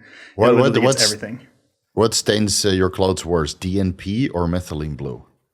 Dude, I had DNP. I never ran it. It just sat in a bag for years. But I don't know. Have you ran that, Steve? Yeah, unfortunately, I have dabbled with the DNP. Back in the day. So I did it for 4 days at like 250 milligrams for like 2 days, and then 500 milligrams or 100 milligrams and then 200 milligrams. I doubled it at one point, but it's been such a long time ago. I have a video about it somewhere. Oh, really? I think I bought some from Gyno. Do you remember that guy on the forums? No, that was like one of the old suppliers. I got it from DHEA in the UK. You would then I remember that name too. Flooded, DHEA. The nitrophenol or the nitro from the US. They all took Bitcoin at the time. I should have bought more and just held it. I sat on mine for a long time, and then eventually I was like, that was one I was never stupid enough to dabble with because I was always afraid of that. What probably prevented me from doing it more than anything was like the aesthetic purposes of I didn't want to be sweating nonstop and look like an idiot. Right. So I was just like, no. So my vanity actually prevented me from doing it, luckily. I was sweating profusely in the middle of winter when it was freezing with my window open. And then I would sweat so much into my bed and then go out to the bathroom, to pee in the middle of the night. And I would come back and my bed would be frozen from all the that's sweat. like Tren. Tren would do that to me all the time. That's the worst feeling ever. Dan, don't even do it. That's testosterone replacement therapy, Methylene blue, some neurotransmitters. I just don't even. We've been there, done that, and I can't recommend it. I had a good time though, but if I could take that time back, I'd probably exchange it for something else. Yeah, me too. I'd exchange it. Yeah. So let's talk a lot. Oh, go ahead. Yeah, Steve. I just wanted to talk about financial freedom a little bit because a lot of people are after that, but they don't really know what it's about. So for me, financial freedom means basically that you can do what you want and can say no to things. Because when you're employed, you're basically instructed all the time to do stuff, right, for the employer. Right. And a lot of that is good, but sometimes you don't want to do it. But with financial freedom, when you work for yourself, you can always decide not to do it up until the point you're bankrupt, obviously, because you have this intrinsic motivation to do stuff. But that's basically what financial freedom means for me. So I choose to work this much. I don't really take much profit of the money that I make because I invest most of the stuff, right? That's Rich Dad, Poor Dad for you. I read that book ages ago, and everything is a liability to me. So I put everything into assets, and I just let the money accumulate. So that means I have a good amount of financial freedom because if I want to liquidate everything, I mean, I can, and then I wouldn't have to work basically. But I still choose to work, and a lot of people, they don't really understand that, or at least in my opinion, that's what financial freedom is about. It doesn't mean that you get to buy Rolexes and fancy cars and travel in yachts and that kind of stuff. It just means that you have the freedom to do what you want and just can say no once in a while to bullshit. Yeah. Because there's a lot of bullshit when it comes to making money. There's a lot. That's for sure. I mean, I'm not quite there yet, honestly. Like I was going over these topics last night with my wife, and I'm like, hey, let's talk about financial freedom. That'd be cool to hear about because I don't know what that is. And I was like, you do know. I mean, you do know. You're making good money. Come on. Yeah, I definitely make good money, but also the amount of like debt that I have just from school still is insane because technically I am not even poor yet. I'm trying to get to broke right now by paying off the debt, which is crazy because I left school with $400K in debt. So, I make a little more than that a year, I'm probably upwards of like 500 and that's cool. But like a lot of that goes into just investments and things. I don't want to dump it all into loans. I have to talk to a financial kind of planner for that. Like, should I just pay off this debt or ride it out? I don't know, but it sucks, man. It's tough. But I would agree that would be my definition would be that I don't need to work if I don't want to. Right. Not that I can buy anything I want because I'm pretty much there, but I still feel the need to I could probably go a year without working, maybe 2 right now, but I would have to eventually. For me, financial freedom would be I never have to work again ever if I didn't want to. Okay. Yeah. So you need fuck you money basically. Yeah, exactly. Pretty much. Or, I mean, I feel like if you've got a good retirement would probably be $2 to $5 million. I feel like you could probably retire and then just keep returning, have some revenue based making money on that money. So I think that would be where I would feel free, maybe 5 million invested making money. Yeah. Okay. Dan, what does it mean for you? Because I mean you're doing well, but you're young. So what does it mean for you, the financial freedom? I feel like to me it's to choose what I want to work on. Usually something creative, like something that I can channel a lot of my other activities into, where it's I technically don't work super long, but when I'm on my walks or I'm listening to audiobooks or reading whatever it is, that's usually being read through the lens of work, where I'm going to use that eventually in work, right? So to me, financial freedom is having this kind of interconnectedness of work and rest and not really neglecting one or the other, because we've all experienced this where you go on vacation and then towards the end, you're just ready to go home. It's no longer vacation. It's just normal, right? And then if you work too much, then it's I want to go on vacation. And so just being able to control that balance a lot more and have fun experimenting with different sides of both, that's kind of what it is to me. But that also brings back what Adam, you were talking about climbing the next mountain in a sense, where that's also what it is to me, is being able to take on that next challenge to just continuously improve. And I feel like that's what a lot of people could be missing in their lives, because that wasn't directly tied into the TRT feeling tired topic that we were talking about. But when I'm cutting down and am closing in on the end and I'm very hungry and all I think about is food, like it's super easy for me to cut when I have that next challenge that I'm pursuing, only because of entrepreneurship or business. And then it's just so easy to focus and actually achieve both goals at the same time. And the same thing, if you're low test and you may be tired, like just having that challenge that you're able to set for yourself instead of a boss setting for you, that could solve a lot of your problems alone, because you're just able to focus on building something and all of the good things that are involved with that. Do you feel that before you've climbed the first mountain, you already need another mountain on the horizon to climb? So you have like another goal when you reach, like we discussed this earlier, right? About the dopaminergic treadmill, the hedonistic treadmill, that if you reach a goal, you need another goal. Otherwise, you're not satisfied. And I noticed that in myself that, okay, I broke 100,000 subscribers. Good. I already had the next goal, membership section, right? Because otherwise I wouldn't know what to do, right? I wanted to grow my channel to a certain audience and then offer additional services on top of that. And I think, of course, the membership section will take ages to grow, but then there's levels to that as well. And then after that, I really don't know what to do. But since it's just a giant freaking undertaking, I have plenty of time to kind of think about that.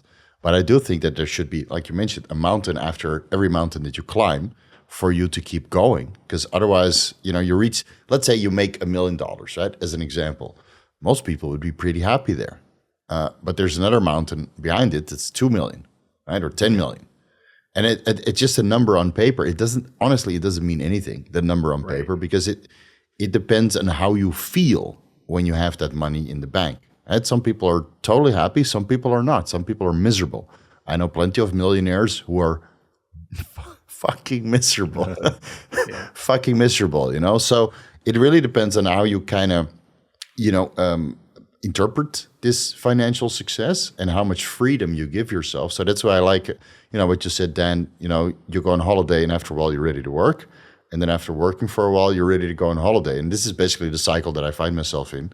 I like to grind, and then at one point I don't like to grind, so I go on holiday with my wife, and I just, phone is off, don't fucking bother me, I don't do anything on social media, right? Leave me alone, I'm not gonna vlog, fuck it, I'm just by myself and my wife, and some friends if they wanna come as well, and I just have fun, right? And then after a while having fun, I'm like, you know what, I really enjoy work again. So you go back. So I noticed after being in the US for a month, I mean, I love the US, it was a lot of fun meeting people. But the last week, I was so ready to go home and start making videos and doing consultations again more frequently. And so you go through this cycle, right? And I think I'm pretty motivated for the next 3 months. And then I should go on a holiday again, but small one, 4 days.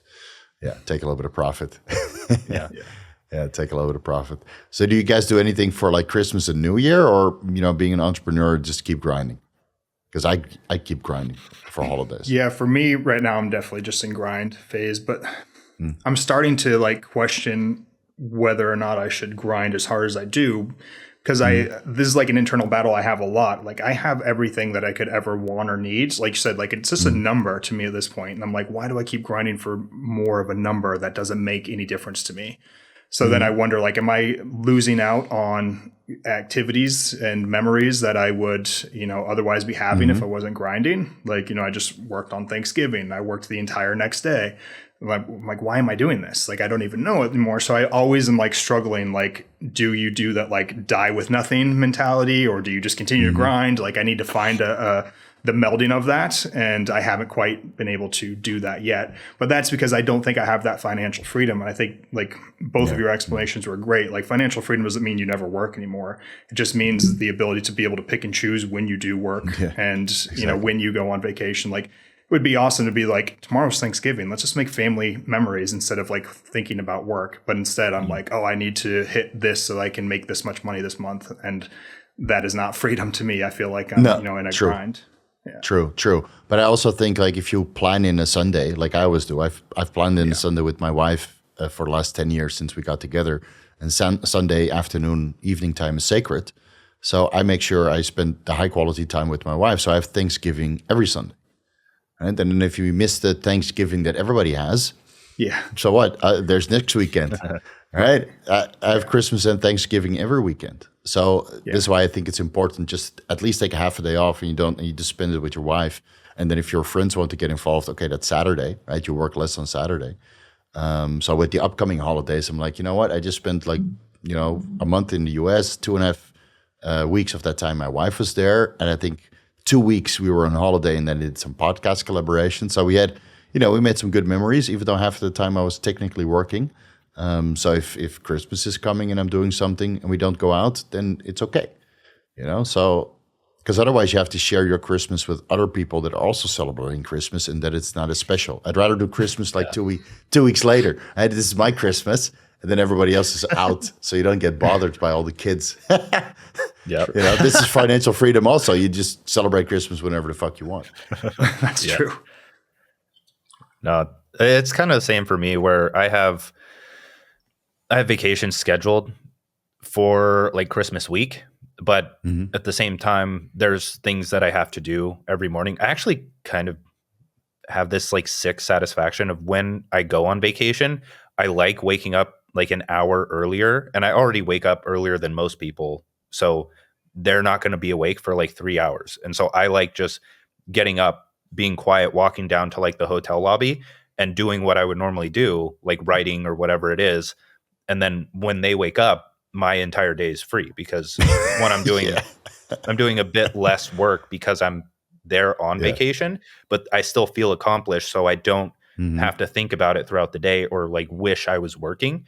So that's kind of my plan. Is I have not vacations, just two travels in December, where I'm going to be waking up a bit early, knocking things out, but then able to enjoy the rest of the day with the people there.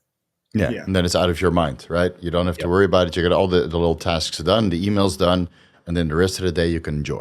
Right. I mean, that's a great mindset. Yeah. Absolutely. Yeah. I think like for me too, like reframing work into work isn't a bad thing. And I shouldn't feel like I'm like, I actually really enjoy work and I get a lot from it. So why do I feel like the societal pressure, like work is a bad thing? I shouldn't be spending all my time doing that. When I like reframe it in my mind, like work is super invigorating. It gives me purpose. I get a lot of pleasure from it. What would the alternative be? Me sitting on the couch? Like I feel, a lack of purpose, and I feel depressed when I'm doing that. So actually, I get joy from doing work, and sounds like you guys both do too. And it's probably fun to work on a trip because you're still getting to hack into that. You feel like you have a purpose. You're helping somebody. You're having a consult. You're giving back to somebody else or something bigger than you. So I think that it helps with your identity as well. And just like I get like, my spiritual health is actually stimulated from working. I kind of have changed the frame to be like, I am contributing to a purpose greater than myself, and it helps to fulfill me a lot. Yeah, for sure. I mean, I think all three of us were changing lives, right? I mean, that's the content and the services that we provide. We change lives. I mean, I keep people healthy. Adam keeps people healthy, and Dan makes people wealthy, basically. With his creative. I mean. I mean, you've made me wealthy, to be honest. I mean, following your content, I leveled up also, right? So super cool. So it has to be said. I mean, so if you have a positive effect on people's lives and you can get that done early in the morning, and then you know what, I changed other people's lives, and now it's time for my life a little bit. Yeah, it's me time, and then the rest of the day you just have fun. And then when you come back from holiday, you get that that itch to really work again. Yeah, then you're super productive. So I hit the ground running when I came back from the US, which I shouldn't be doing, because in the US I was walking like 25,000 steps a day, and I felt physically very tired. But I'm still here doing what I love. So it's good. So when do you guys take like actual profit, like real profit? Like what is a good scenario where you're like, you know what, fuck it, I'm going to spend all of this money and just do whatever the fuck I want? Because there should be a point in time, right? I don't really do that right now. like in the US, I don't know how it is there, Steve, but like I have an S corp that all my money goes into, but I need to pay myself a salary that is reasonable. I mean, if I had it my way, I would pay myself like $20K a year and I would live on that just fine. But the government would say that's not reasonable. So I think I pay myself like $110,000 a year, and then I just put all the rest away, and I don't really take profit at all. Like I take distributions, and then that just goes into, you know, other investments. But what I've been like, I splurge on food for sure. Like there's no time that I'm like, that's too expensive of a place to go to. I will definitely eat whatever we want. And I don't care how big the tab is, because we don't drink. So actually the tabs aren't even that big. It's nice. Yeah, true. You save so much money if you don't drink. Oh, it's great. Like, yeah, you go to like an expensive restaurant, you're still only paying like 100 and 120 bucks at most. But if you're drinking, you know, that tag is much bigger. But I spend money on food. Recently, you know, we went on a flight and I'm like, let's just upgrade to first class. I mean, we can. And it's just like, you know, things like that are nice. Or we're going on a trip, and instead of just getting like a, you know, a rental car, I'm like, let's do Toro and get a Tesla. Like it, you know, it's like a few $100 more, but like I have the money to do it. Why wouldn't I? So I splurge in small areas like that. But when it relates to like my health too, I mean, I do frequent lab work. I spend just like get everything pharmaceutical now. So I spend money on that, my food, and that's about it. Oh, and then my equipment for video production and everything. That's of course, you know, a write-off through the company. Yeah, it has to be the highest quality. What about you, Dan? I mean, what do you do like for fun and where you just don't really care and take some enjoyment off your financial success? Yeah. So I recently just did the S Corp thing. So now, like, that was actually a few months ago. So it's really interesting seeing the distinction between like personal bank account and business bank account. And like for the past, I'd say 6 to 12 months, like I don't really splurge on anything except for food. Like I love going to nice dinners. Same thing with like when I do go and travel, I like getting a nicer hotel, or really something like whenever something's special, I like to do it a bit more special, right? I don't like to cheap out on it because I don't have to anymore.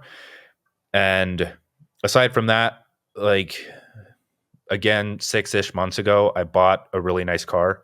And so that was the only thing that I like really splurged on. But now I don't know, it's lost its shine already. So I learned my lesson there, where it's like I like the car, but at the same time, like I could sell it tomorrow and I'd be perfectly fine. So I don't even drive at this point. I just like I wish I didn't have to. So it's I just have I get a new lease like every 3 years, but I just get a very stock car. So I get a brand new car that is like decent. It has all the features, but it's like I'm only paying like $200 or $300 a month. Like right now I have a Chevy Trailblazer, like a 2019 or whatever. It's not nice at all, but I don't drive. I don't give a shit, you know? But I always want, like, there's a part of me that's like, ooh, I could buy something nice and I want to. And then I'm like, fuck, why would I? It's just going to sit there and collect dust and devalue immediately. You know, it's just a liability immediately as soon as you drive it off the lot. I think that's the curse of most entrepreneurs' mindset, though. You want to do de-stress, right? So you go on holiday and you eat with the wife, right? You do some social activities, you splurge, you don't really care. The bill is $100, it's $200, it's $500, whatever, right? You just want to have like a good time with your wife, and whatever it's going to cost, it's going to cost. Same when it's on holiday. But then everything else, you look at it, you're like, you know what? I could reinvest this somewhere else. I could reinvest this into my business. I could reinvest this into my health. I could, you know, buy an appreciating asset like a house, right? If it's in a good location, or I could buy some stock or bonds or cryptocurrency. And then you look at the car and you're like, I really want this car, but as soon as I buy it, it's devalued. And unless you buy some sort of unique sports car that can actually appreciate. So I drive a shitty motorbike, which I did deck out with all the bells and whistles. So I do. My motorbike is crazy, but it's an, you know, just a scooter, as you Americans would say, because it's, you know, automatic. So it's just an NMAX, 150 cc's. But for Thailand, zipping in between traffic, that's exactly what you want. The only time I really took profit was when I bought my cats. And I have 6 of them. It's the only profit that I ever took. That's real profit. I was like, you know what? I'm financing. We both have doodles, and they're both named Benji. Mine was $4,000. What was yours, Benji? What was yours, Dan? Mine was $4,000 too. Yeah. So I guess I splurged on Benji. He was my most expensive investment last year. Oh, hold on. Watch. Look at this. Here we go. Here we go. Pets are the best thing ever, dude. They are. Oh yeah, this is so sick. You need to get this, Steve. Holy moly. Dude, I want that. I'm going to hire that dude. Is that a friend of yours, Dan? That's crazy.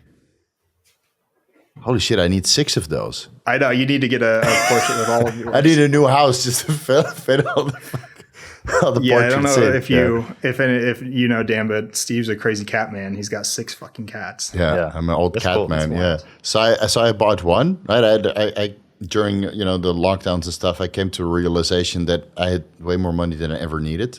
Because I set a financial goal for myself to have kids, right?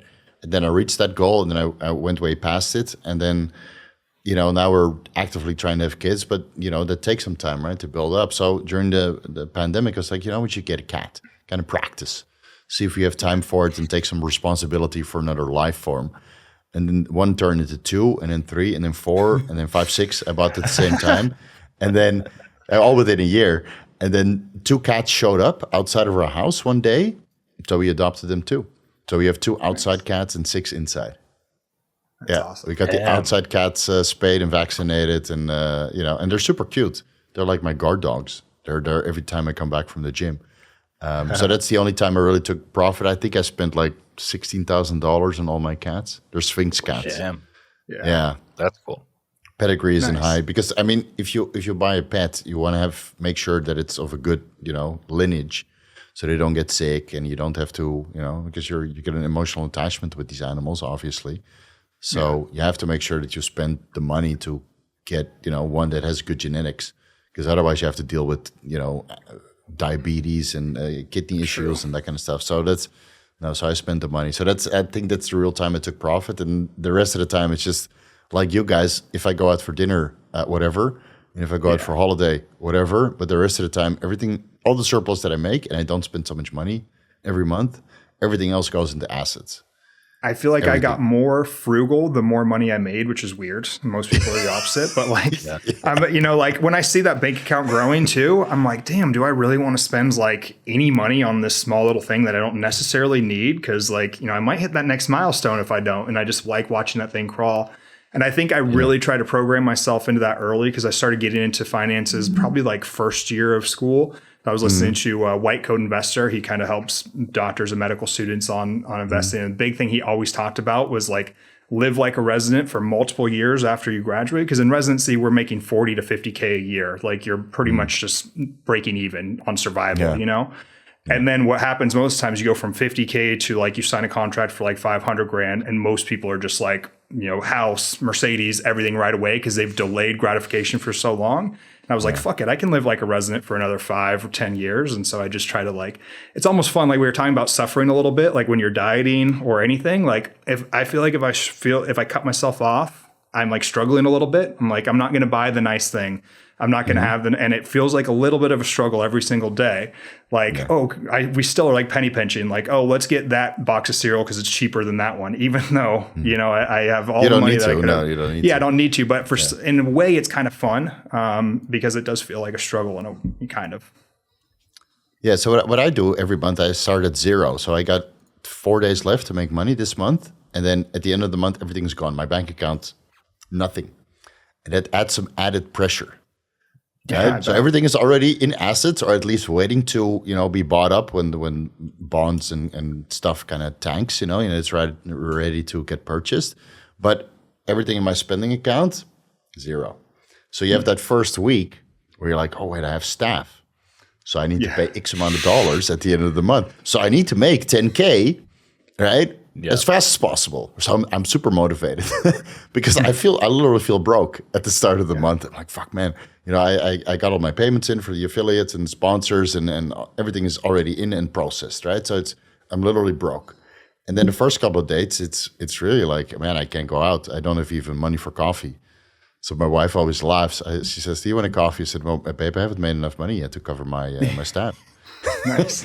That's funny. And then, of course, a couple of days goes by and then, you get enough and then the rest is pure profit. But that's basically how I do it every month. So every month at the end of the month, you're like, good job, made whatever. And then at the start of the month, you're like, oh no, it's like same when I graduated university. I have nothing. Yeah. I have absolutely nothing. But I put everything on like I do all credit card the entire month. So I don't spend anything from like my checking. Everything goes on a credit card because it's cash back. And then even my like checking and my business checking, my savings, everything has interest. So I like shop around for what is the highest yield, like interest for even checking accounts. So everything is always making money, which I like. So I'm just so frugal about this, like cash back on credit cards, interest on checking account, interest on savings, high yield savings. So I don't spend. Money can make money if you just know how to channel it. And I think that's, so you have like the first step is like earning money, right? Doing what you like, or at least doing something where you get, a good amount of salary. And then the second step is keeping as much of that by being tax savvy. And then the third step is channeling that money to places where it accumulates.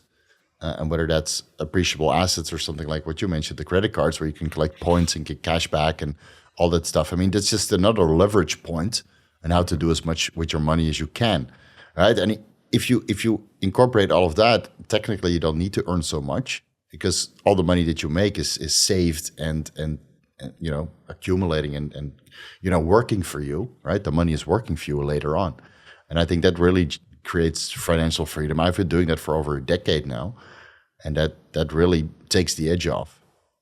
Because even when I had earned no money, I still put money away just to make sure that at a later point in time, because that the financial system is just, with the inflation and stuff, eventually, you could put $100 in the bank account, it'll be worth $50, Right. So you put it somewhere where that $100 can be $300, and then you have the purchasing power of like $150 compared to before, right? Because the purchasing power goes down as well.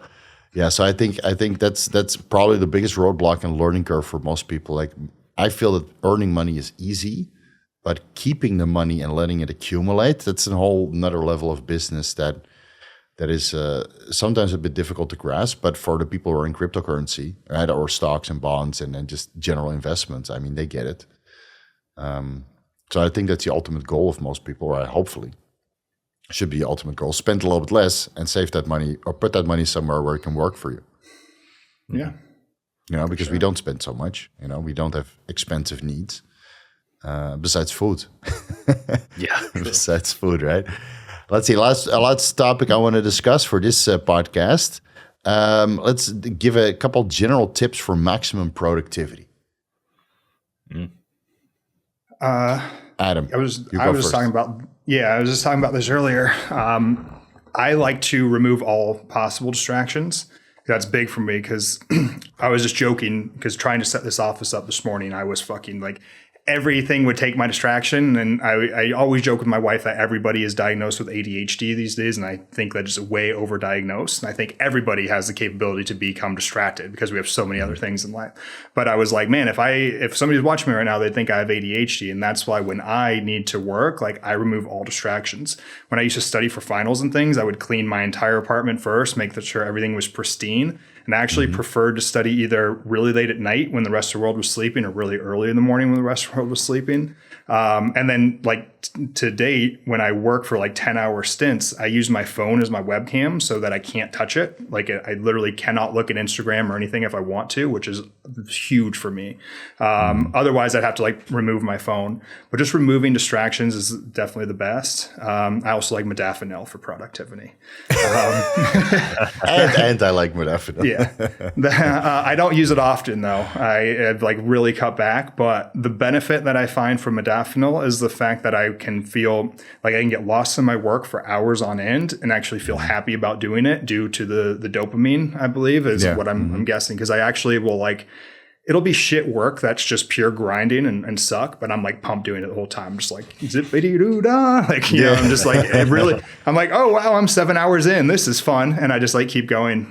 So that's why I like Modafinil. But I have found if I use it too frequently, that wears off quickly. So I use it sparingly. Like if I see a day, like when I was doing surgery, if I had like 3 surgeries in the morning, then I had 8 hours of consults, and then I had a business meeting afterwards, that's a Modafinil day for sure.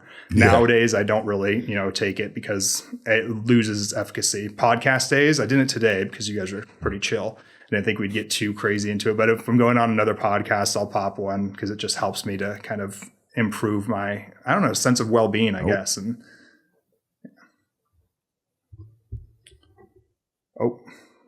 Steve. Okay, For a second. We're good. Yeah. Yeah, sorry, we had a little bit of a connection delay. So besides the modafinil, I took that modafinil like 5 to 6 years, like every single day. Oh, did you? Yeah, I find it impacts my sleep like significantly, so that's why I don't like it really. Because sleep is the best nootropic I've definitely found for sure. And if I'm taking a nootropic that fucks up my sleep, then I'm just like having to take that nootropic to replace the sleep. And it's just when like so many biohackers do, where they're like, I'll take one drug, but then I need to take 3 other drugs to offset the side effects of that. And I'm like, you realize you could have just never taken any drugs to begin with. I was a bodybuilder after all, so that's what we do. You know, you take one drug and then you compensate with 3 other drugs. I took a 50 milligrams modafinil per day, though, like a low dose in the morning. Only 50? Yeah, I take 200.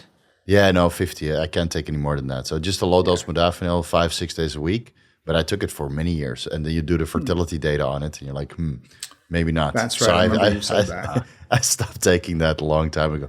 When you pass everything through the filter of fertility, you can't really take anything. It sucks, though. Yeah, it sucks. So, and besides modafinil, any other tips for maximum productivity? Because I like the cleanliness, and that's, I definitely agree with that. And killing the social media, because it's a huge that's the biggest thing.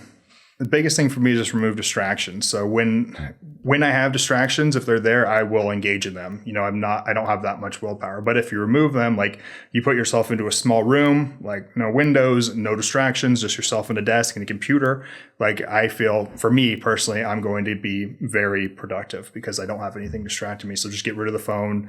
Turn off the Wi-Fi if you're doing something, because you'll find you think you're working and then you're like, shit, I've been on Instagram for 20 minutes, like fuck, or like, why am I watching this YouTube video? When did that happen? Just like when you're reading, and you're like, wait, I've made it through 5 pages and I don't know anything that I just read. Like it's like that, but much worse. So just remove distractions. Other than that, like I've really limited what I take now. It's like, DHEA, Pregnenolone, vitamin D, fish oils I do find to be beneficial. I've actually tried to like megadose them for mental enhancement, and it just gave me like steatorrhea, which is like oily diarrhea for those that are listening. I've actually, like when I was studying for my boards, I was taking a shit ton of fish oil and uridine. That so the Mr. Happy Stack, was that who? Yeah, I just included that in my nootropic deep dive. Yeah, so I liked it a lot. It was good. But I did find myself, just pooping oil. And I was like, oh, this isn't good. Because I was taking so much fish oil. I think it was also, interestingly, because I had ezetimibe in there. So I was wondering if ezetimibe was blocking the absorption of the fish oil. And I was just pooping it out.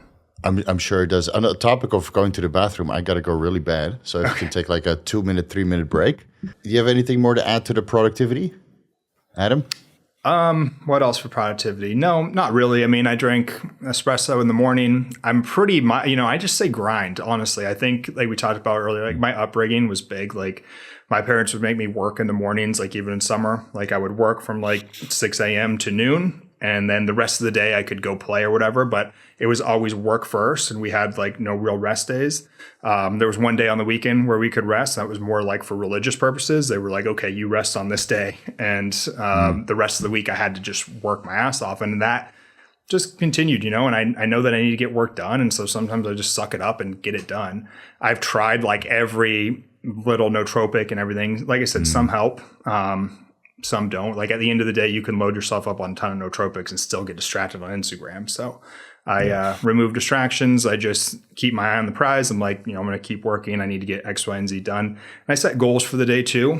That's hard as an entrepreneur because you don't have somebody telling you that you need to get things done. It's like when you go from high school where, you somebody's walking you through the whole process, and then you're in college and nobody's telling you that you need to be there. They're not taking attendance. Who cares if you show up or not? That's how entrepreneurship is. Like nobody tells you need to clock in at 8 a.m. and clock out at 5. No one tells you have these deadlines. You need to make those yourself. And so every day I like having little deadlines that I need to hit, like, I need to file XYZ with the IRS today. And I kind of know that, and I make sure that gets done by the end of the day. So having little tiny milestones to hit every single day helps me too. Cool. Nice. Cool. Dan. Yeah. I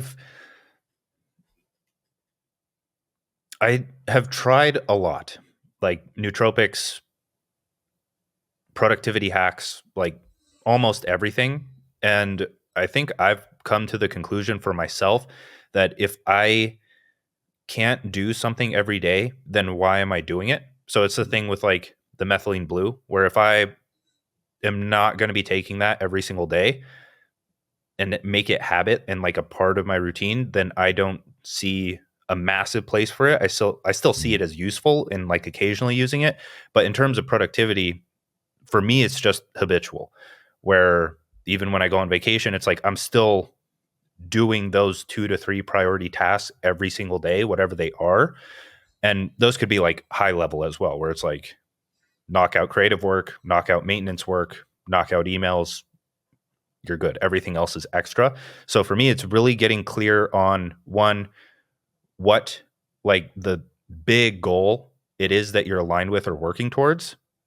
So in entrepreneurship, it's like, what are you building at that point? And then breaking it down, what are 2, 3, 4, however many priority tasks you want to handle that will actually move the needle towards those things. And then for me, it's batching those within the first 2 to 3 hours of waking up, if not 4 or 5 hours. And just really trying to hammer that every single day, because with all of this stuff, like it's like mental training versus physical training, where it's going to take time to increase the amount of productivity, like increase your productivity or focus muscle over time. Where I know a lot of beginners will they'll listen to productivity advice, they sit down and they're like, oh, this doesn't work. I got distracted immediately. Like I'm having so much trouble just sitting and focusing. It's because you haven't done it enough. You haven't trained that muscle. You've trained it to be the opposite. You've been scrolling all day long.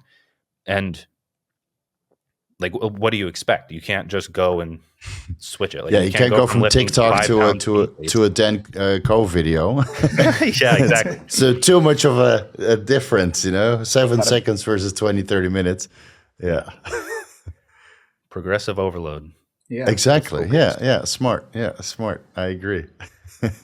Yeah. What else? So that's mainly it. Espresso. I got an espresso machine last week. Best investment I've made in my life. So I splurged on that.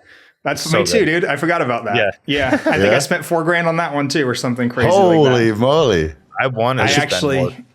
I wrote that one off. I said that we were going to be making content on like espresso, and then it would also be a part of the podcast studio, so that we would have espresso for guests. Like I, documented it all out, so it was hit all the business expense benefits. I will come over to the studio at one point and exactly. And take a 4-shot espresso after that bad boy. Yeah. I might get audited on that one though. We might be following up on this one. So IRS wants their money back. Yeah. I think if you do like one video a month, it should be okay. And just sip coffee and just show the espresso machine in the background. Yeah, exactly. Do an ASMR sip, Yeah. I mean, the plan was to have like a whole podcast studio, and I didn't want to have coffee as a central component of it. It just didn't really pan out, It was a loss. It's okay. You take the losses with all the wins, right? Exactly, yeah. Exactly. Now I just have to use this espresso machine, unfortunately. Oh, yeah, espressos are shit. Horrible. Actually, I just got some good coffee over from your Dan Mythical in Glendale, maybe? I don't know. I ordered from him. Mythical's good. Okay, Yeah. I'll check it out. Yeah. Okay. I like Peixoto. If you can get, they're on trade. Like if you use trade at all. Yeah. Peixoto is very good, but I used to drive down there every day, but I live a bit further north now. So. Oh no. Yeah.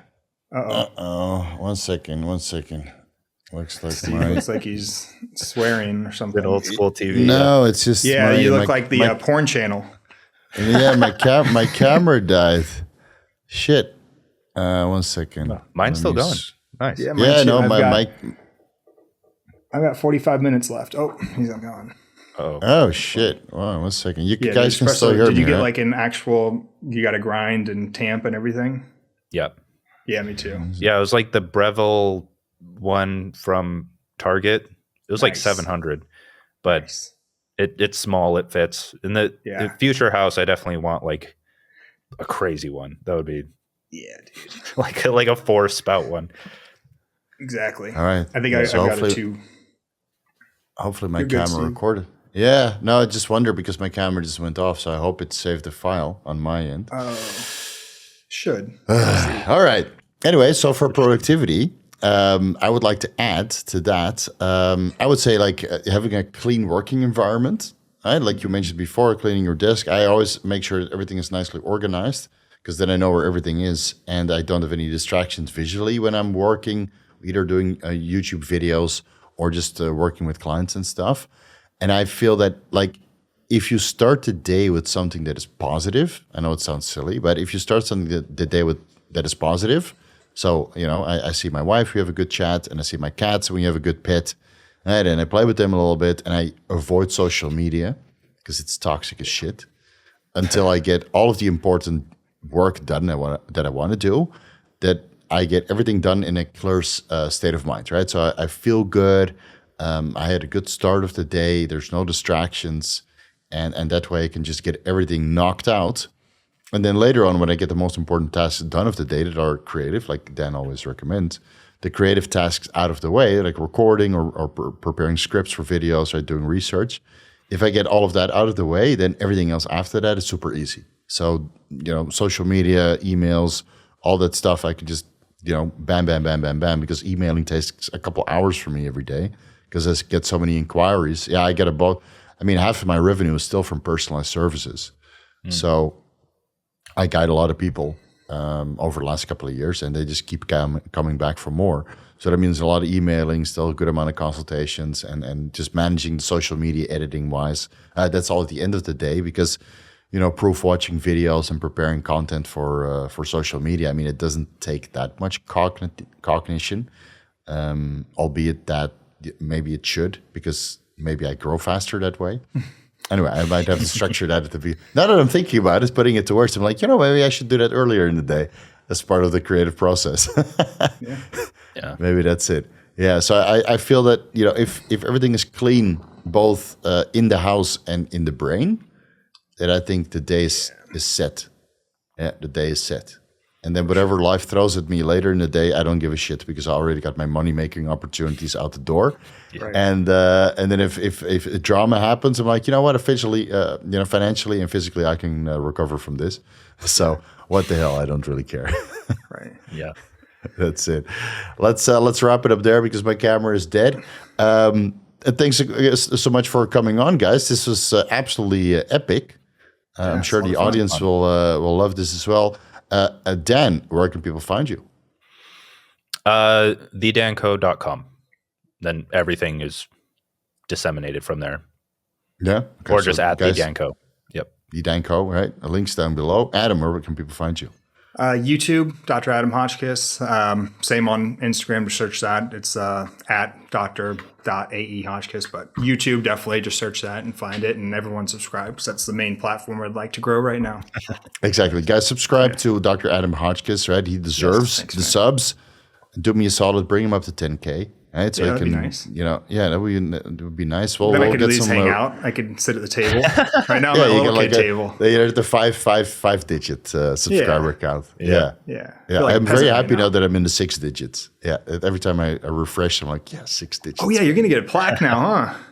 Yay! Oh yeah! Nice. Yay! Nice. Another physical item I wouldn't care about, but it would be nice. Yeah. Right. Yeah, I'll just put it somewhere in the closet. And guys, you can find me over at Vigorous Steve. Vigorous Steve, YouTube, Instagram, TikTok, website. It's all the same. Vigorous Steve is where you can find me. Guys, this has been a pleasure. Maybe we should do this again sometime, but I know we're all busy. So let's let this sink in. And then maybe at one point we can all get together again and talk some more business and fitness and hormone replacement therapy. Yeah, you guys let us know if you like this, whatever this is. I don't know. Whatever we're doing here, let us know if you like it, and then we'll do it again. Exactly. I got some brain fog right now, I think. I need some more nootropics. Right. I need some more nootropics for sure. Yeah, it's 1 a.m. All right, guys. Peace out. See you next time. Ciao. See ya.